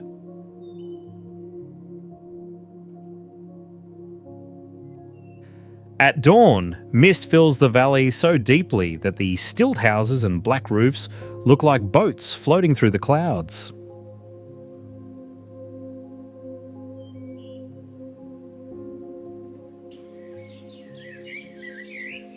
Tisatan people, Mongolia.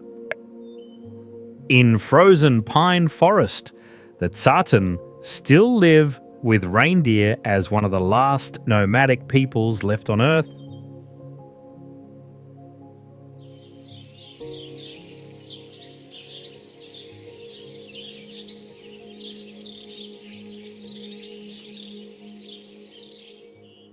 Few people know they came from the Tuva of Siberia, but when the Russia-Mongolia border closed in 1944, their community was left stranded on the southern side.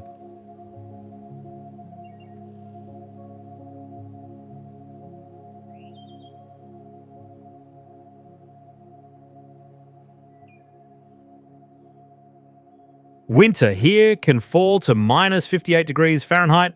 Rivers and lakes freeze solid, and the forest grows so quiet that only reindeer steps and burning wood can be heard.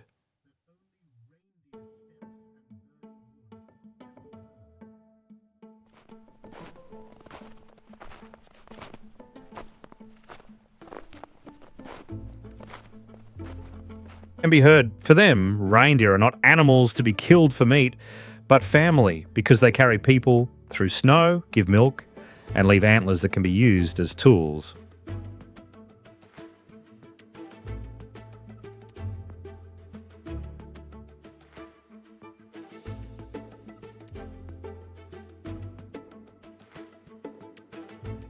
Because life follows the herd, they must move camp about 5 to 10 times each year to find lichen under the snow or escape warmer weather and swarming insects.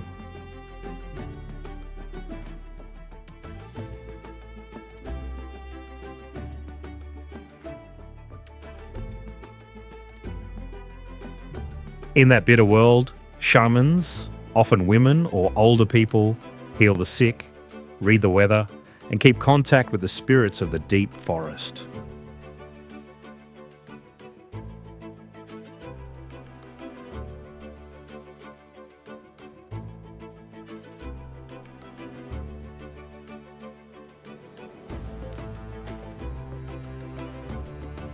Samburu tribe of Kenya, standing out in a land of red dust that looks like an endless sunset, the Samburu wrap themselves in bright red cloth because to them it is the colour of courage, strength, and protection.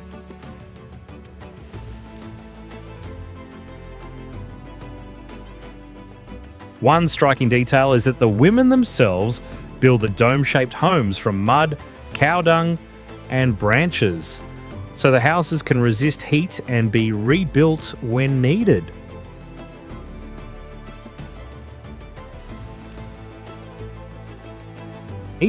At the same time, the young men who protect the community must live for many years without marriage, often colour their hair with red earth, and show their power through high jumping from a standing position.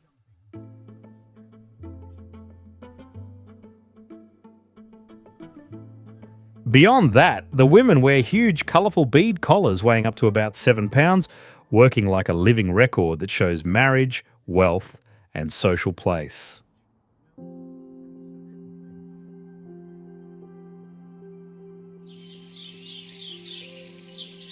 Karo tribe, Ethiopia, living on high cliffs above a harsh land of red and yellow dust. The Karo are unforgettable because they turn their own bodies into a place for beauty and strength.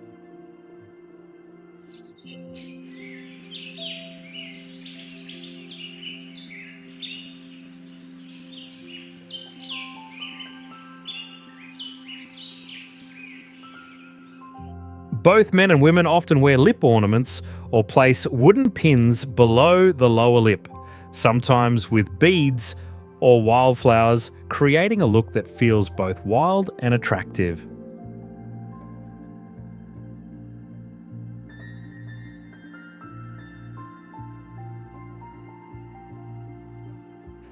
Karo men also shape their hair with cow fat and red earth into hard forms close to the head, like a natural helmet, and they protect that style very carefully.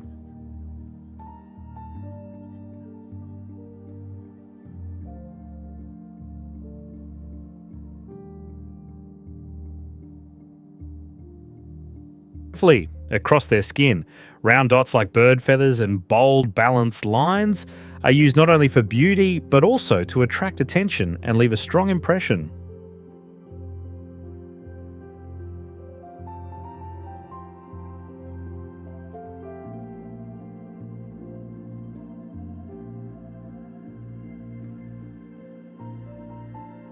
For the Karo, scars are a language of honour, so men mark the chest to remember acts of courage and show their strength.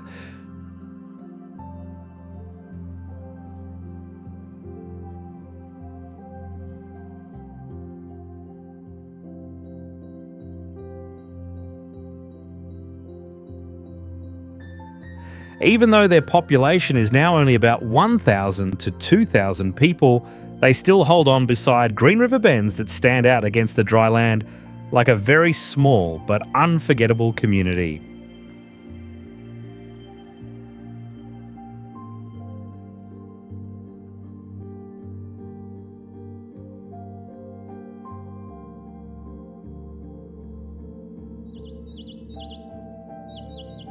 Hoi An, Vietnam.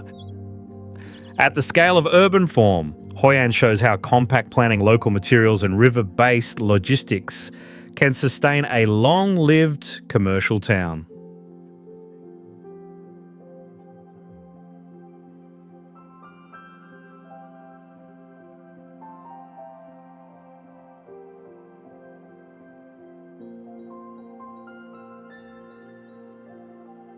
Nearby waterways and embankments influence local microclimate and also explain how river transport once connected inland goods to coastal shipping routes.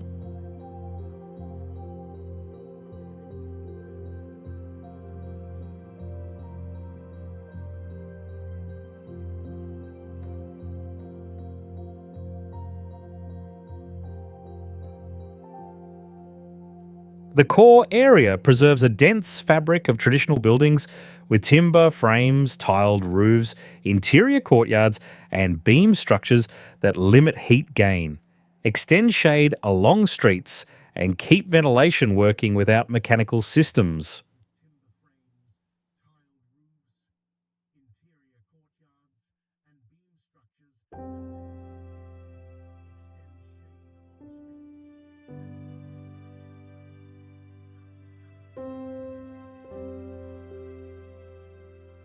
Communal assembly halls and religious structures record long distance merchant exchange through axial layouts, ceremonial gateways, courtyards, and carved wooden interiors that supported both social organisation and business networks.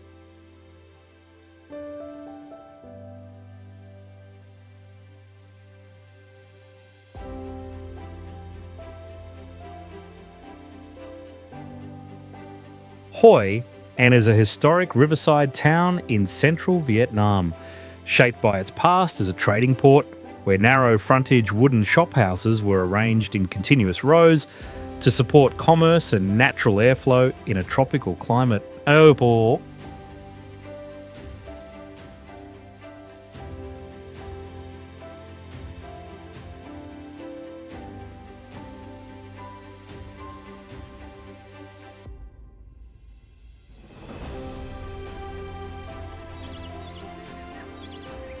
Bulung villages. From wide viewpoints, Pu Luong villages appear as settlement points anchored on green slopes between terrace bands that curve along contour lines, showing how a community organises living space and production in a forested mountain landscape.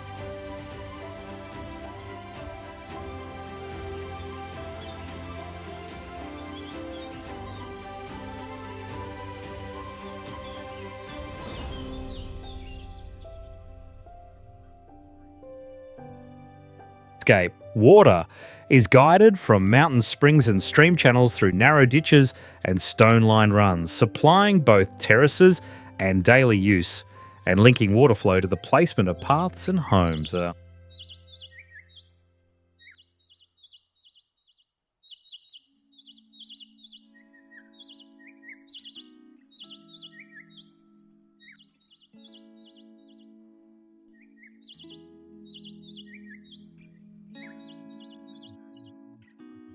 Wood and bamboo are common building materials, and many stilt houses lift the living floor for ventilation and moisture control.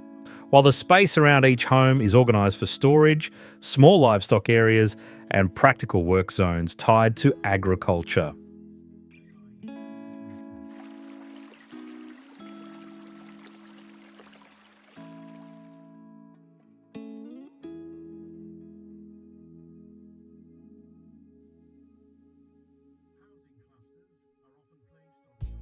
Housing clusters are often placed on hillsides or along valley edges facing layered terraces, and they connect through small paths that run beside field boundaries, streams, and local village routes.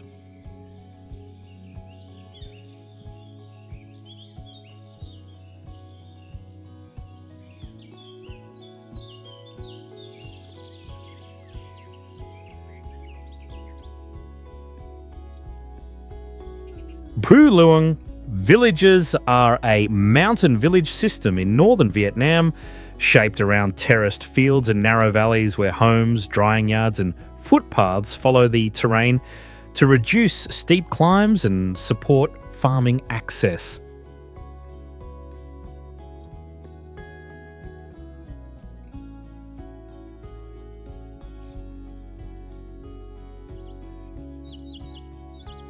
Kampong Aya. From wide viewpoints, Kampong Aya reads as a long band of stilt houses along the waterfront, with transport boats and walkway lines interwoven, showing how a community organises housing, mobility, and public services in a river environment.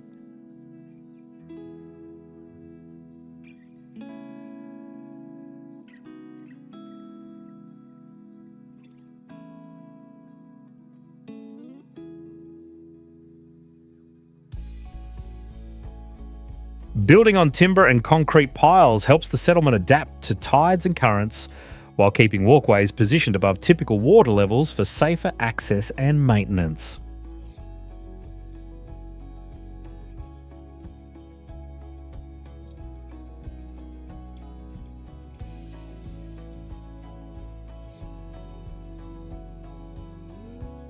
Community facilities are integrated into the settlement structure, including schools, mosques, service points, and shared spaces, so routines unfold on the water with clear patterns shaped by school hours, prayer times, and family schedules.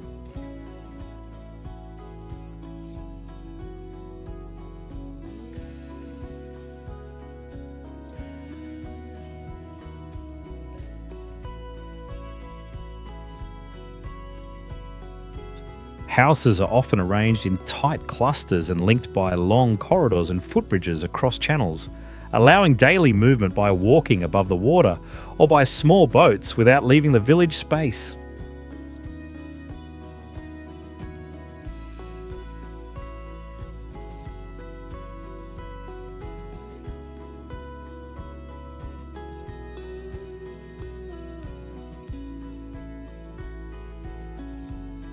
Kampong Aya is a stilt village system built over the water in Brunei, where homes, raised walkways, jetties, and small docks create a continuous internal network.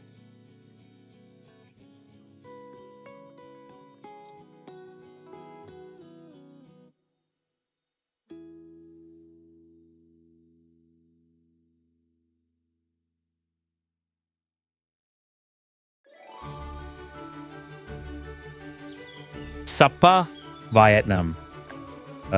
As a case study, Sapa shows how settlement, transport, and agriculture can be organised under strong slope constraints and a cooler mountain climate.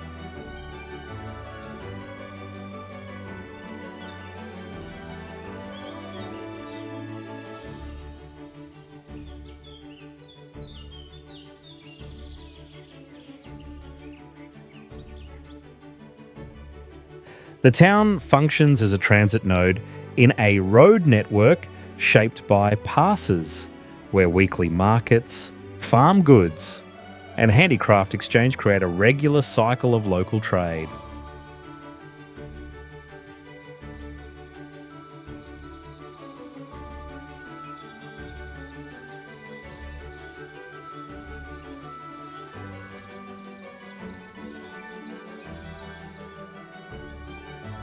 Steep slopes push agriculture to follow the contours, so terraced fields are built along level lines to hold soil, limit erosion, and control runoff, turning valley sides into clear, stepped cultivation surfaces visible from a distance.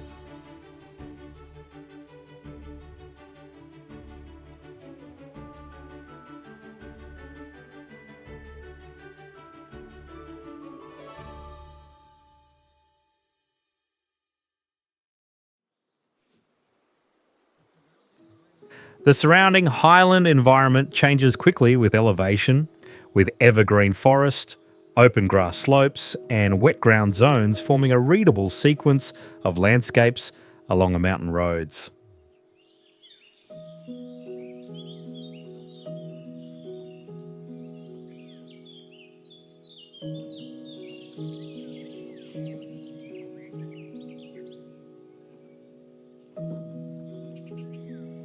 Sapa is a mountain town in northwestern Vietnam set on high terrain, where average annual temperatures are noticeably lower than in the lowlands, creating distinct living and farming conditions within a tropical latitude.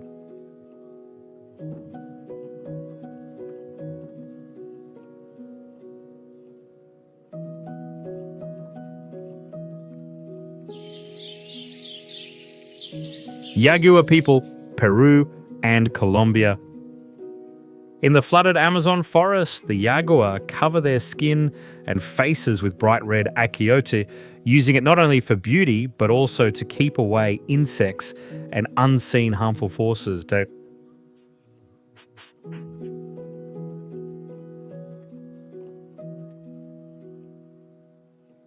That deep red image is so strong that many believe the name Yagua comes from a word meaning blood.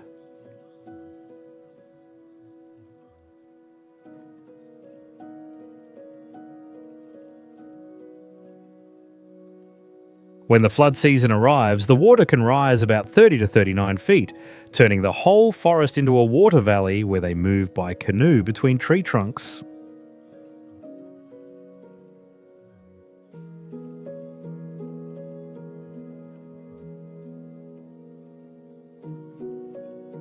Against that world of water and shadow, they wear skirts and necklaces made from pale, dried palm fibre. So unusual that some early Europeans mistook them for legendary women warriors.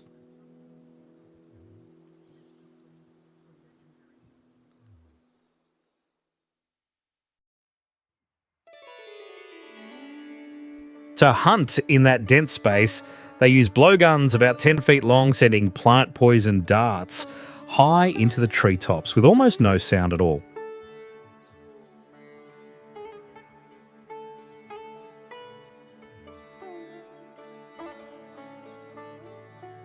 From a distance, the pale fibres move with each step, and with the wet river wind making their bodies seem like part of the forest itself, still alive and moving.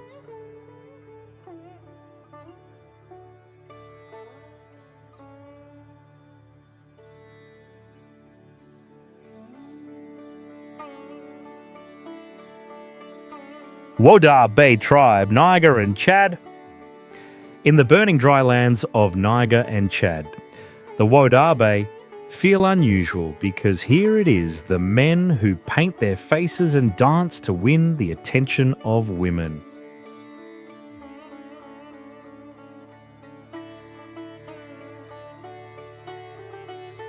In their eyes, the ideal man must be tall, have a balanced face and a straight nose, and above all, very bright eye whites and teeth.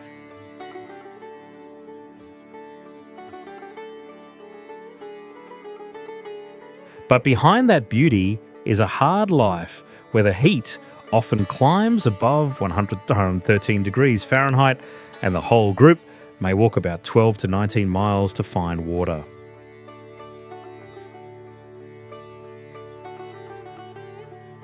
During the Gerawal festival, which lasts 7 days and 7 nights, they cover their faces with red earth, darken their eyes and lips, wear ostrich feathers, and dance for up to 14 hours a day.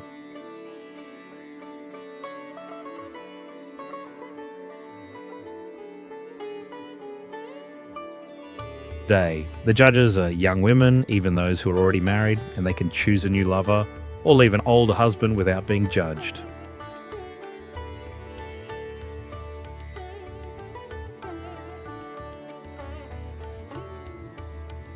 To look more attractive, some men even rub their skin with a mix of earth, crushed stone, and bat droppings, accepting the risk just to appear more desirable.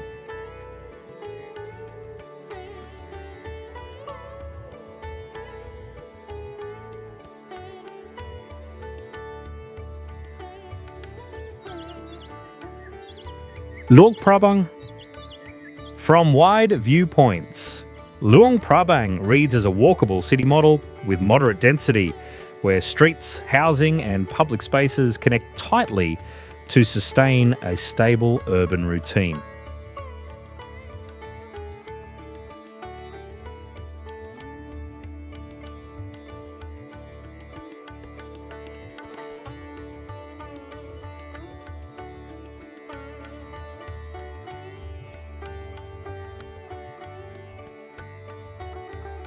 Under a tropical monsoon climate, buildings prioritize ventilation, shade, and lightweight materials.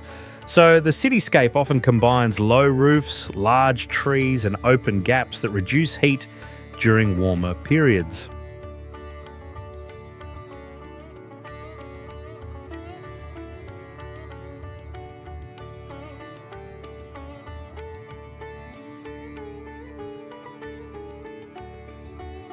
Religious and civic buildings act as spatial anchors that guide movement and gathering points, and the urban street grid stays compact enough for walking and close observation of architecture and street activity.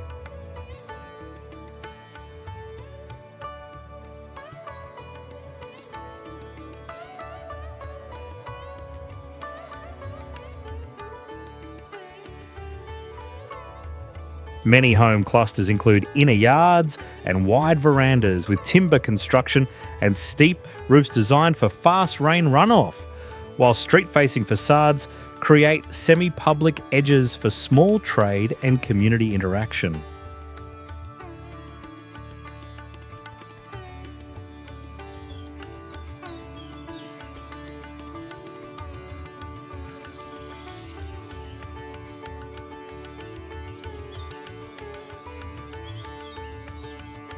Luang Prabang is a heritage city in Laos with a low-rise residential structure, where traditional neighbourhoods follow narrow street lines and sit among gardens and timber houses that shape a clear daily living pattern.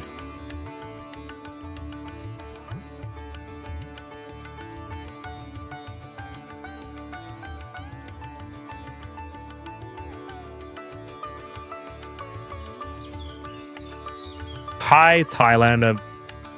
As a destination, Pai offers a straightforward example of how terrain, seasonal climate, and mountain road networks shape daily life and local economy in a valley community.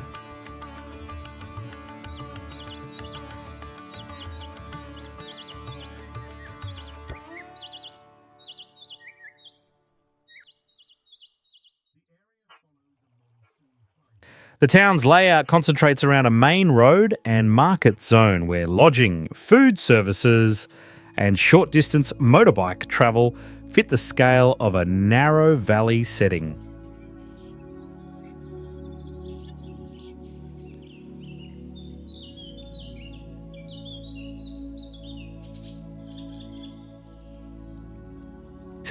The area follows a monsoon climate, with the wet season producing fast runoff on steep slopes and the dry season lowering surface moisture. So surrounding vegetation colour and stream levels often show clear seasonal change.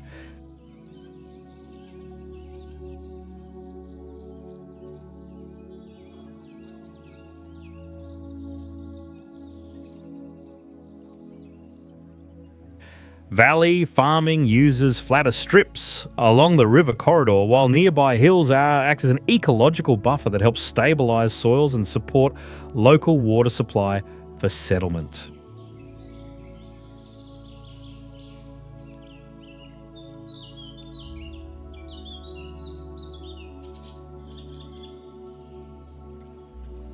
Phay is a small valley town in northern Thailand in Mae Hong Son province, set in folded mountain terrain where road travel follows passes and continuous curves, shaping a compact urban footprint.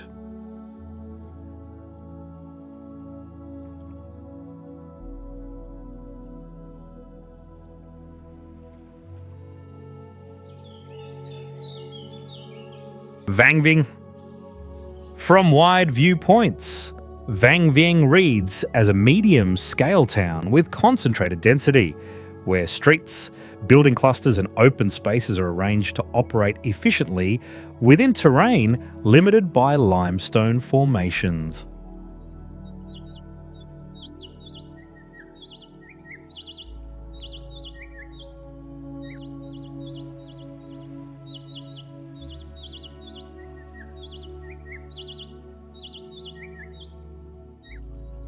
Limestone karst ridges rise sharply around the built area. So many viewpoints reveal a distinct boundary between developed land and cliff walls, highlighting how the town fits into a narrow valley footprint.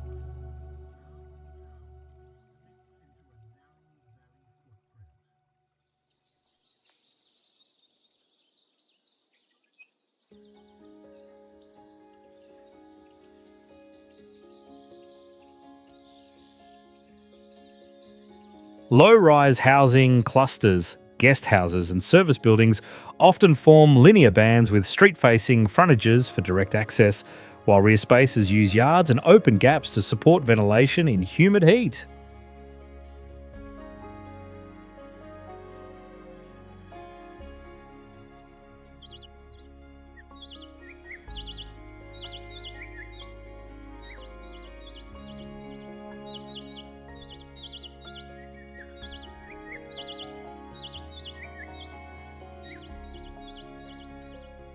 River activity and footpaths connect residential areas to flat ground and mountain bases, producing a mixed mobility network where vehicles concentrate on the main road while short links rely on walking and small boats.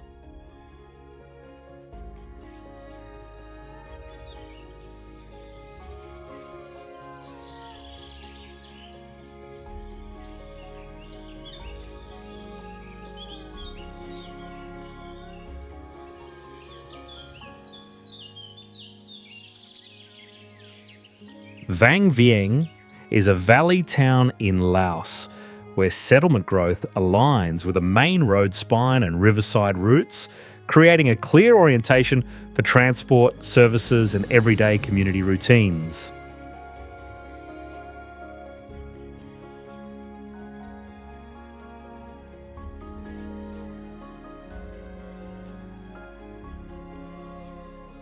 Hama tribe, Ethiopia. In the Hama tribe of Ethiopia, a boy is only called a man when he runs naked across the backs of about 7 to 10 cattle, turning adulthood here into a breathless test of courage. Beside that ritual, Hama women shape their beauty by twisting their hair into many small locks and covering it with red clay and butter. So under the sun, it shines with a strange rust-red glow. For them, a smoothback is not beautiful, because beauty is measured by raised whip scars on the skin, seen as signs of courage and pride.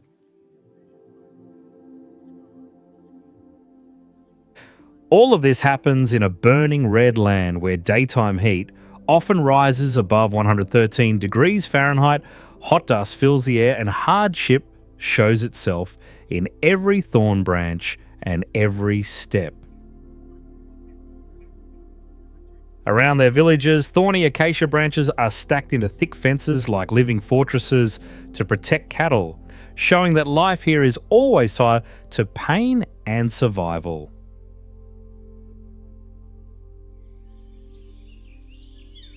Subak rice terraces villages, Indonesia. From above, the terraces form continuous contour bands that show how precise water planning and local materials can transform hilly land into productive stepped fields.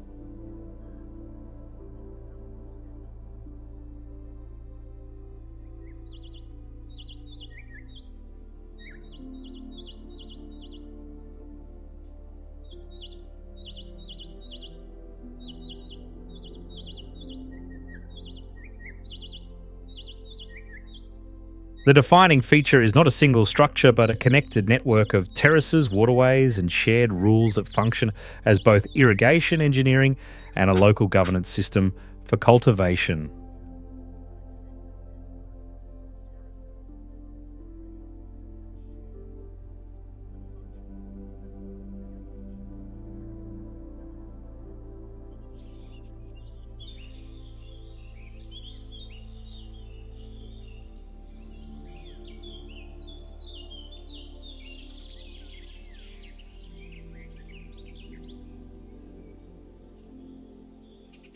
Water is diverted from streams and canals, then split through small gates and terrace channels, controlling flow on slope terrain to limit erosion and keep rice paddies at stable moisture levels.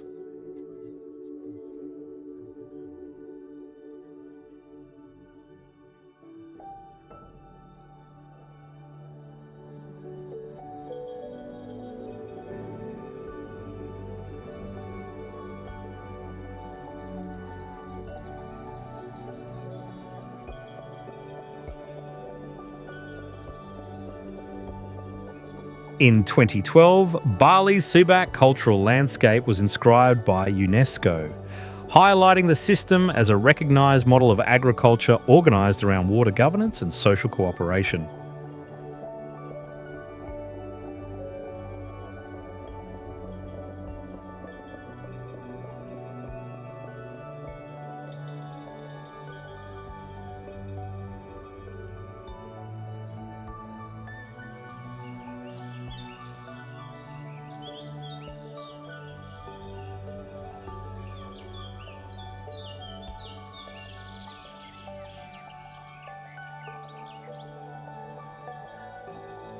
In Bali, Subak rice terrace villages operate through the Subak system, a community-based water management method that schedules and distributes irrigation so fields receive water in a coordinated farm-driven sequence.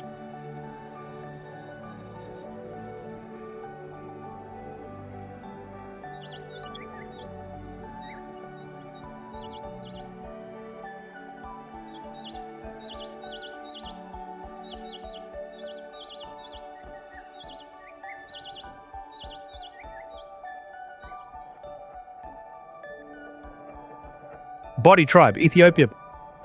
Breaking almost every common idea of beauty. The body of Ethiopia see a large male belly as the clearest sign of attraction, wealth, and power. It is not only the heavy body that shapes their image, because they also make themselves look more threatening with raised scars across the shoulders and chest, created by cutting the skin and rubbing ash into the wounds. The winner of the festival receives no money, but is honoured like a male idol, becoming the desire of women and the pride of the whole community. What is even stranger is that they do not kill the cow for blood, but take only enough and seal the wound with clay, and after the festival, hard nomadic life soon burns away the extra fat.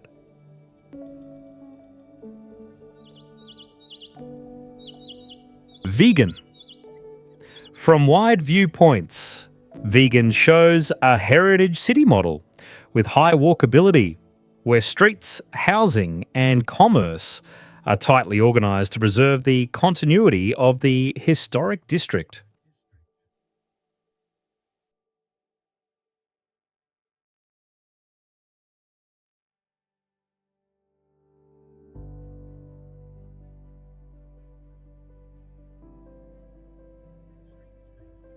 Street space is often moderately narrow with hard paving, allowing pedestrians to read architecture block by block, while inner courtyards and rear setbacks help separate household activity from the main circulation line.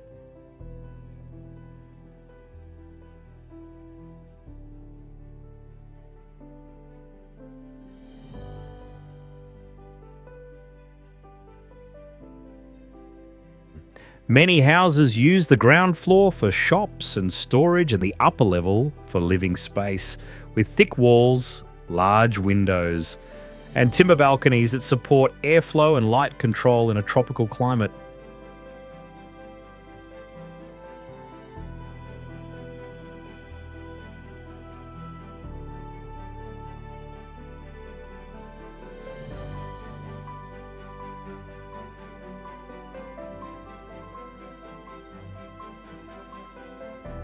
Continuous building alignment turns key streets into commercial corridors, where awnings, storefront openings, and signage at street level set the rhythm of activity across the day.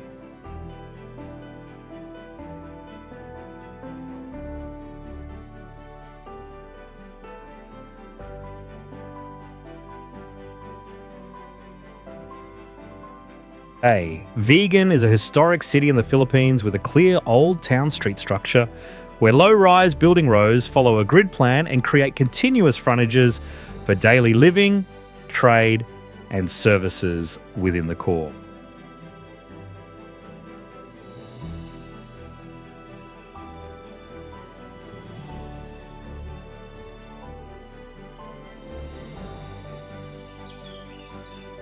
Cat Village. From wide viewpoints, Cat Village shows a medium-density slope settlement model where living space, circulation and work areas link into a recognisable system within a forested mountain landscape.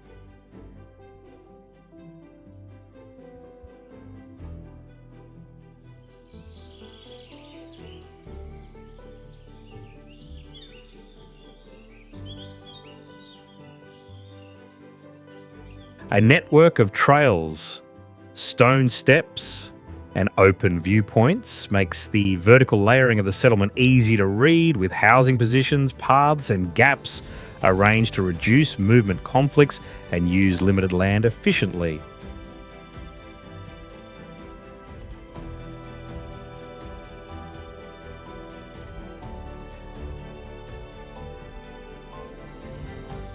Small water runs and natural flow lines act as spatial boundaries and supply daily water needs, while also supporting household scale production activities tied directly to terrain and water access.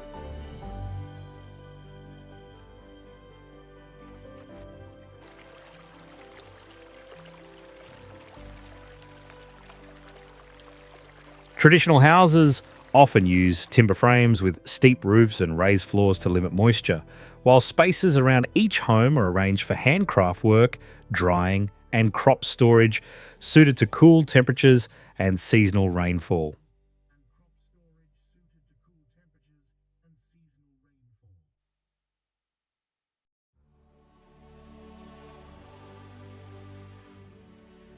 On a steep highland slope in Vietnam, Cat Village takes shape as a terraced settlement where homes follow the terrain and stone paths curve along the hillside to form a clear movement line from higher to lower levels.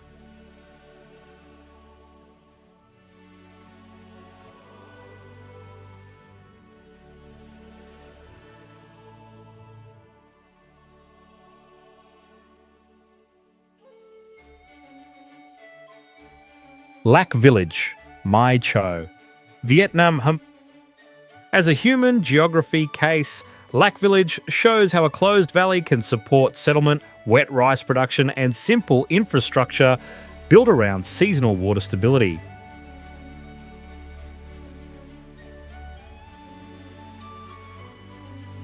Timber stilt houses are common, with raised floors that reduce ground dampness, limit insects, and improve airflow, while the space below serves for storing tools and daily work. The surrounding paddies follow an irrigation routine supported by small canals and field bunds, helping manage water during the wet season and maintain steady moisture during cultivation, which creates a readable geometric patchwork when seen from higher points in the valley.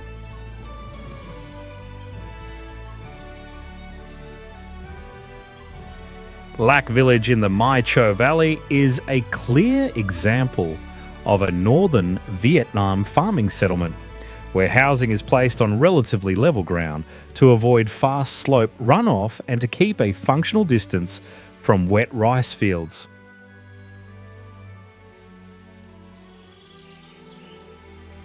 Muang Ngoy. From wide viewpoints, Muang Ngoy shows a river-dependent village model with a boat landing, footpath network, and housing clusters combine into a compact and practical system shaped by narrow terrain constraints.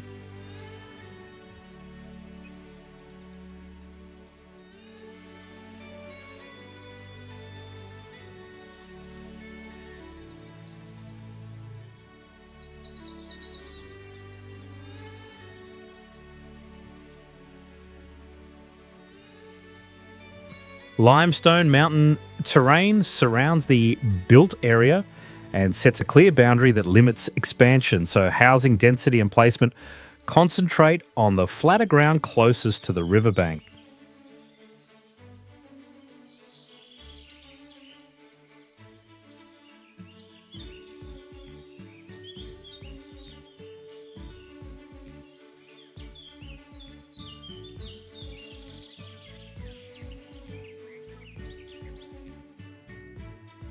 Many homes use verandas and small yards as multi-purpose zones for cooking, repair, sorting, and storage, creating a layout that can be read through daily activity without complex infrastructure.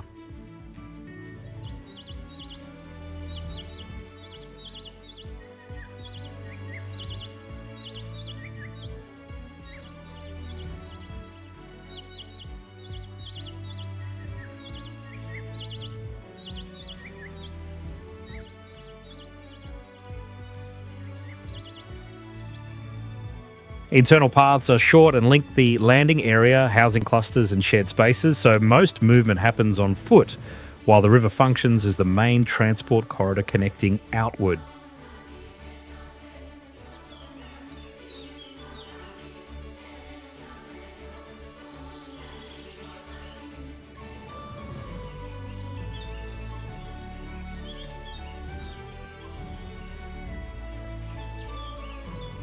Muang Ngoy sits away from major road corridors in Laos as a small riverside settlement, where low-rise homes form a linear band and face the water to keep direct access to boats and docking points.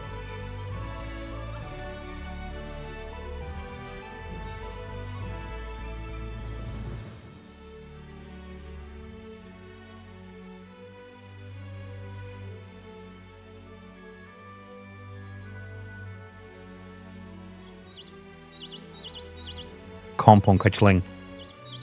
From wide viewpoints, Kampong Kachling shows how a community organises housing, mobility, and daily routines under direct control of a flood cycle environment.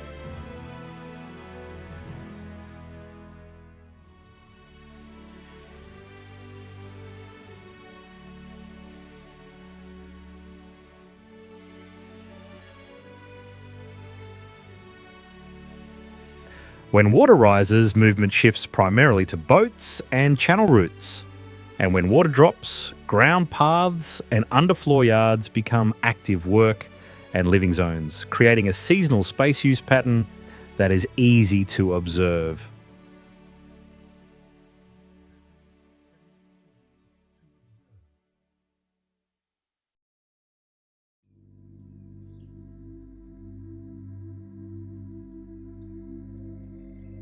Many houses use large steep roofs and open facades to improve ventilation and shade, and building orientation often considers current direction and boat access to keep transport workable during high water.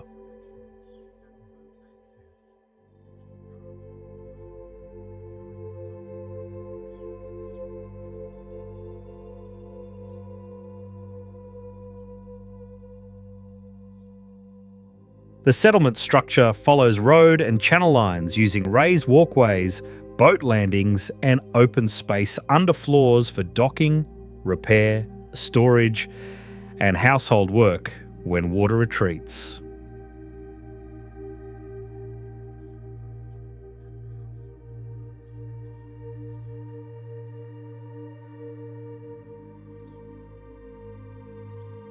Kampong Klieng sits in Cambodia's seasonally flooded lowlands as a large stilt village, where long rows of houses stand on high piles to handle strong water level swings between dry and wet periods.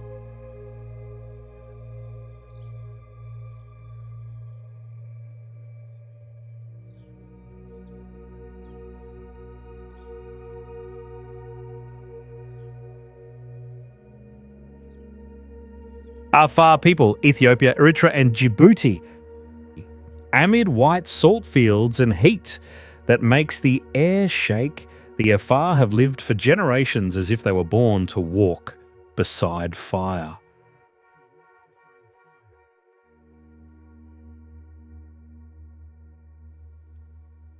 A curved dagger always hangs at each man's side because in this dry land, even a small pool of water can be worth a life to protect.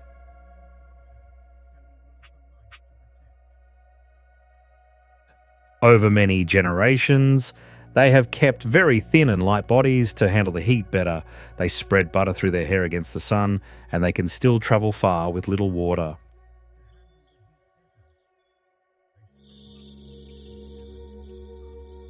Around them lie bubbling pools and salt plains left by an ancient sea that disappeared, where the midday sun creates mirages that make the ground seem to melt.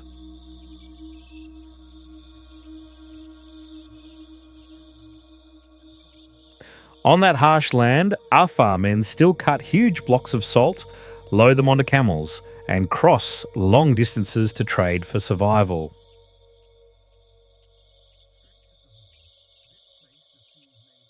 Strangest of all, this place that seems made only for death still holds traces of human ancestors from about 3 million years ago.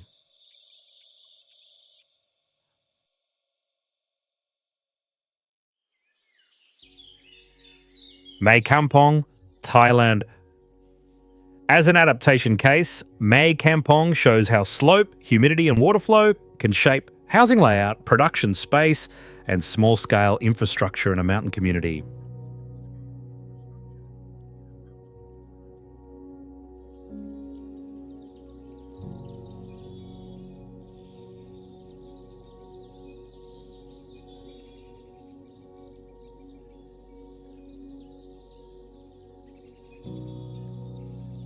Movement inside the village relies on short, sloped paths that link house clusters with shared spaces, reflecting how circulation is constrained by narrow terrain.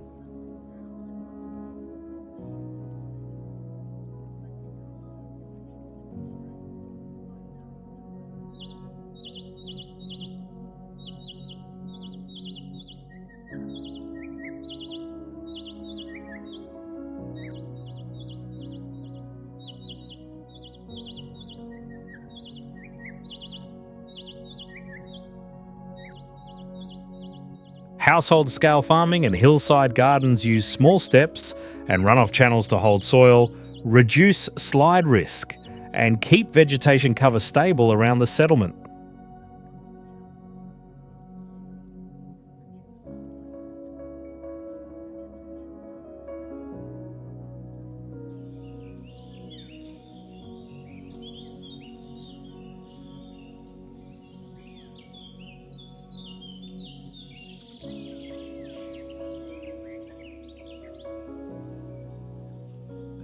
Cooler conditions than the lowlands and consistently high humidity influence building choices, so ventilation, steep range shedding roofs, and slightly raised floors are practical features for moisture control.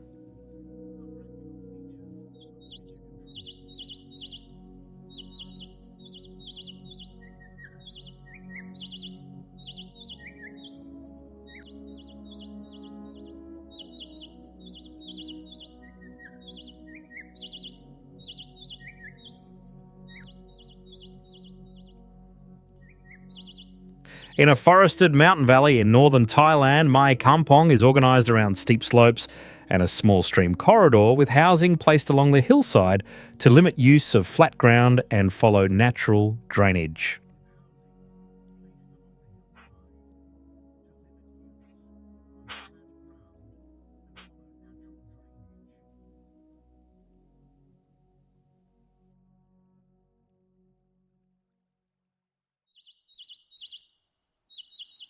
Ban Rak Thai.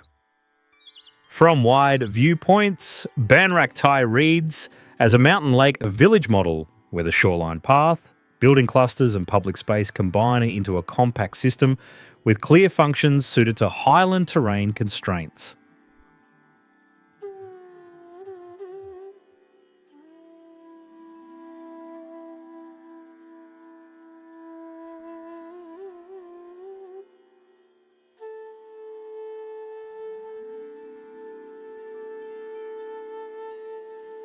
Steep surrounding terrain limits flat buildable ground, so housing and services concentrate within a compact walkable area, and local viewpoints make the elevation based distribution of buildings easy to see.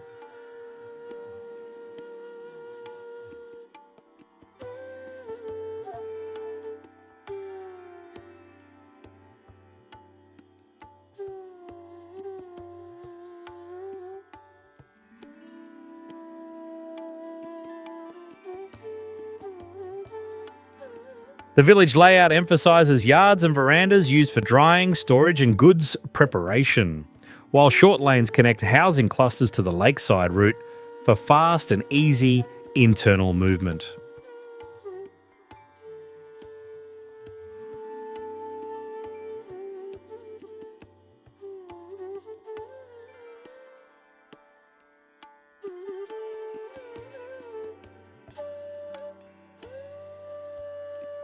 Many buildings use timber and light masonry with moderately sloped roofs for rain runoff, and street-facing fronts toward the walkway and water help separate residential zones, service edges, and shared public space.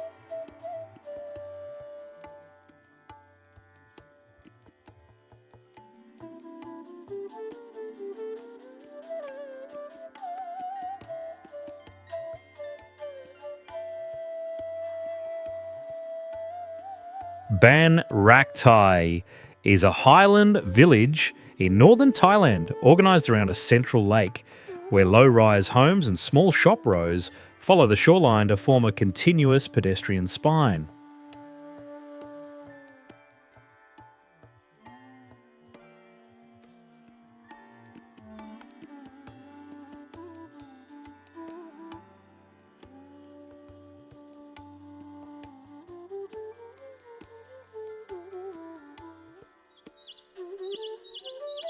Barrio Village, Malaysia. As a high plateau settlement model, Barrio shows how land, water, and access infrastructure are balanced in a mountain enclosed environment.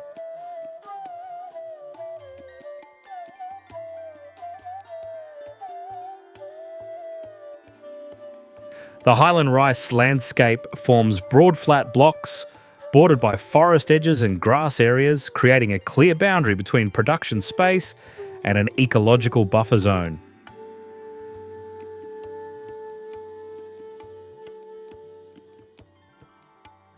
At roughly 1,000 bus above sea level, average conditions are cooler than the coast, while tropical rainfall maintains surface water and damp soils, making farm scheduling and drainage control essential for stable paddies.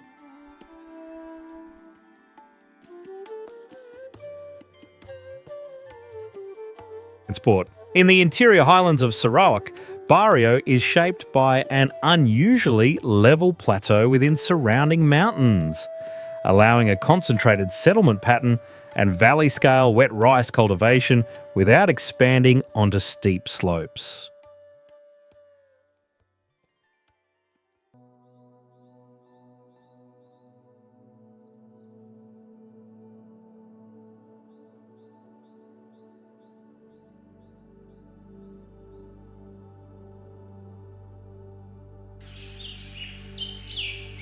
Denganan village. From wide viewpoints, Tenganan Village shows a traditional planned village model where a walkable spine, housing rows, and a sequence of shared courts combine into a recognizable system that operates efficiently in a tropical setting.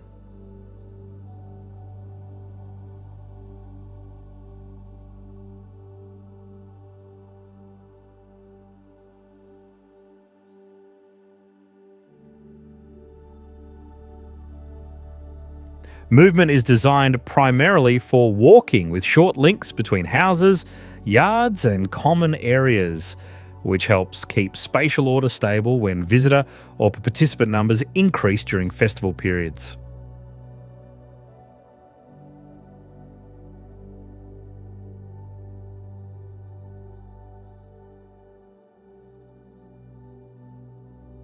Homes often include gates, boundary walls, and inner yards that separate private space from public frontage, and local materials with sloped roofs support quick water runoff during seasonal rain.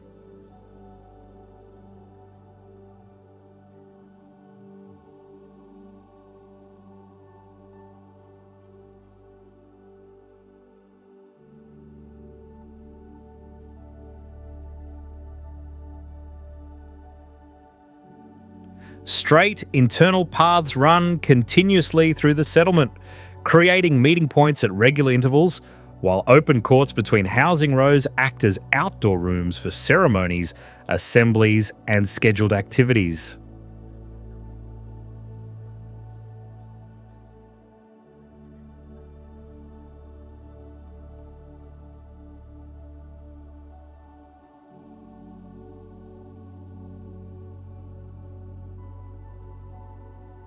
Tenganan Village differs from many organically grown settlements by using a clear, linear layout, where traditional housing clusters align along a village spine and face shared space to manage community routines.